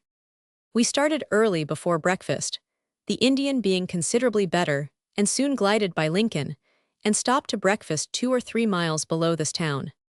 We frequently passed Indian islands with their small houses on them. The Penobscot Indians seem to be more social even than the whites. Ever and anon in the deepest wilderness of Maine you come to the log hut of a Yankee or Canada settler, but a Penobscot never takes up his residence in such a solitude. They are not even scattered about on their islands in the Penobscot, but gathered together on 2 or 3, evidently for the sake of society. I saw 1 or 2 houses not now used by them, because, as our Indians said, they were too solitary. From time to time, we met Indians in their canoes going up river. Our man did not commonly approach them, but only exchanged a few words with them at a distance. We took less notice of the scenery today, because we were in quite a settled country. The river became broad and sluggish, and we saw a blue heron winging its way slowly down the stream before us. The Sunkays, a short dead stream, comes in from the east 2 miles above Old Town. Asking the meaning of this name, the Indians said, "Suppose you are going down Penobscot, just like we, and you see a canoe come out of bank and go along before you, but you know CM stream. That is Sunkays." He had previously complimented me on my paddling, saying that I paddled just like anybody, giving me an Indian name which meant great paddler. When off this stream he said to me, "Who sat in the bows, me teach you paddle." So turning toward the shore, he got out, came forward, and placed my hands as he wished. He placed one of them quite outside the boat, and the other parallel with the first, grasping the paddle near the end, not over the flat extremity, and told me to slide it back and forth on the side of the canoe. This, I found, was a great improvement which I had not thought of, saving me the labor of lifting the paddle each time, and I wondered that he had not suggested it before. It is true, before our baggage was reduced, we had been obliged to sit with our legs drawn up, and our knees above the side of the canoe, which would have prevented our paddling thus, or perhaps he was afraid of wearing out his canoe by constant friction on the side. I told him that I had been accustomed to sit in the stern, and lift my paddle at each stroke, getting a pry on the side each time, and I still paddled partly as if in the stern. He then wanted to see me paddle in the stern, so changing paddles, for he had the longer and better one, and turning end for end, he sitting flat on the bottom and I on the crossbar, he began to paddle very hard, trying to turn the canoe, looking over his shoulder and laughing, but finding it in vain, he relaxed his efforts, though we still sped along a mile or 2 very swiftly. He said that he had no fault to find with my paddling in the stern, but I complained that he did not paddle according to his own directions in the bows. As we drew near to Old Town, I asked Polis if he was not glad to get home again, but there was no relenting to his wildness, and he said, "It makes no difference to me where I am." Such is the Indian's pretense always. We approached the Indian island through the narrow strait called Cook. He said, "I expect we take in some water there, river so high never see it so high at this season. Very rough water there, swamp steamboat once. Don't you paddle till I tell you, then you paddle right along. It was a very short rapid. When we were in the midst of it, he shouted, "Paddle," and we shot through without taking in a drop. Soon after the Indian houses came in sight. I could not at first tell my companion which of 2 or 3 large white ones was our guide's. He said it was the one with blinds. We landed opposite his door at about 4 in the afternoon, having come some 40 miles this day. We stopped for an hour at his house. Mrs. P wore a hat and had a silver brooch on her breast, but she was not introduced to us. The house was roomy and neat. A large new map of Old Town in the Indian Island hung on the wall, and a clock opposite to it. This was the last that I saw of Joe Polis. We took the last train and reached Bangor that night. The end.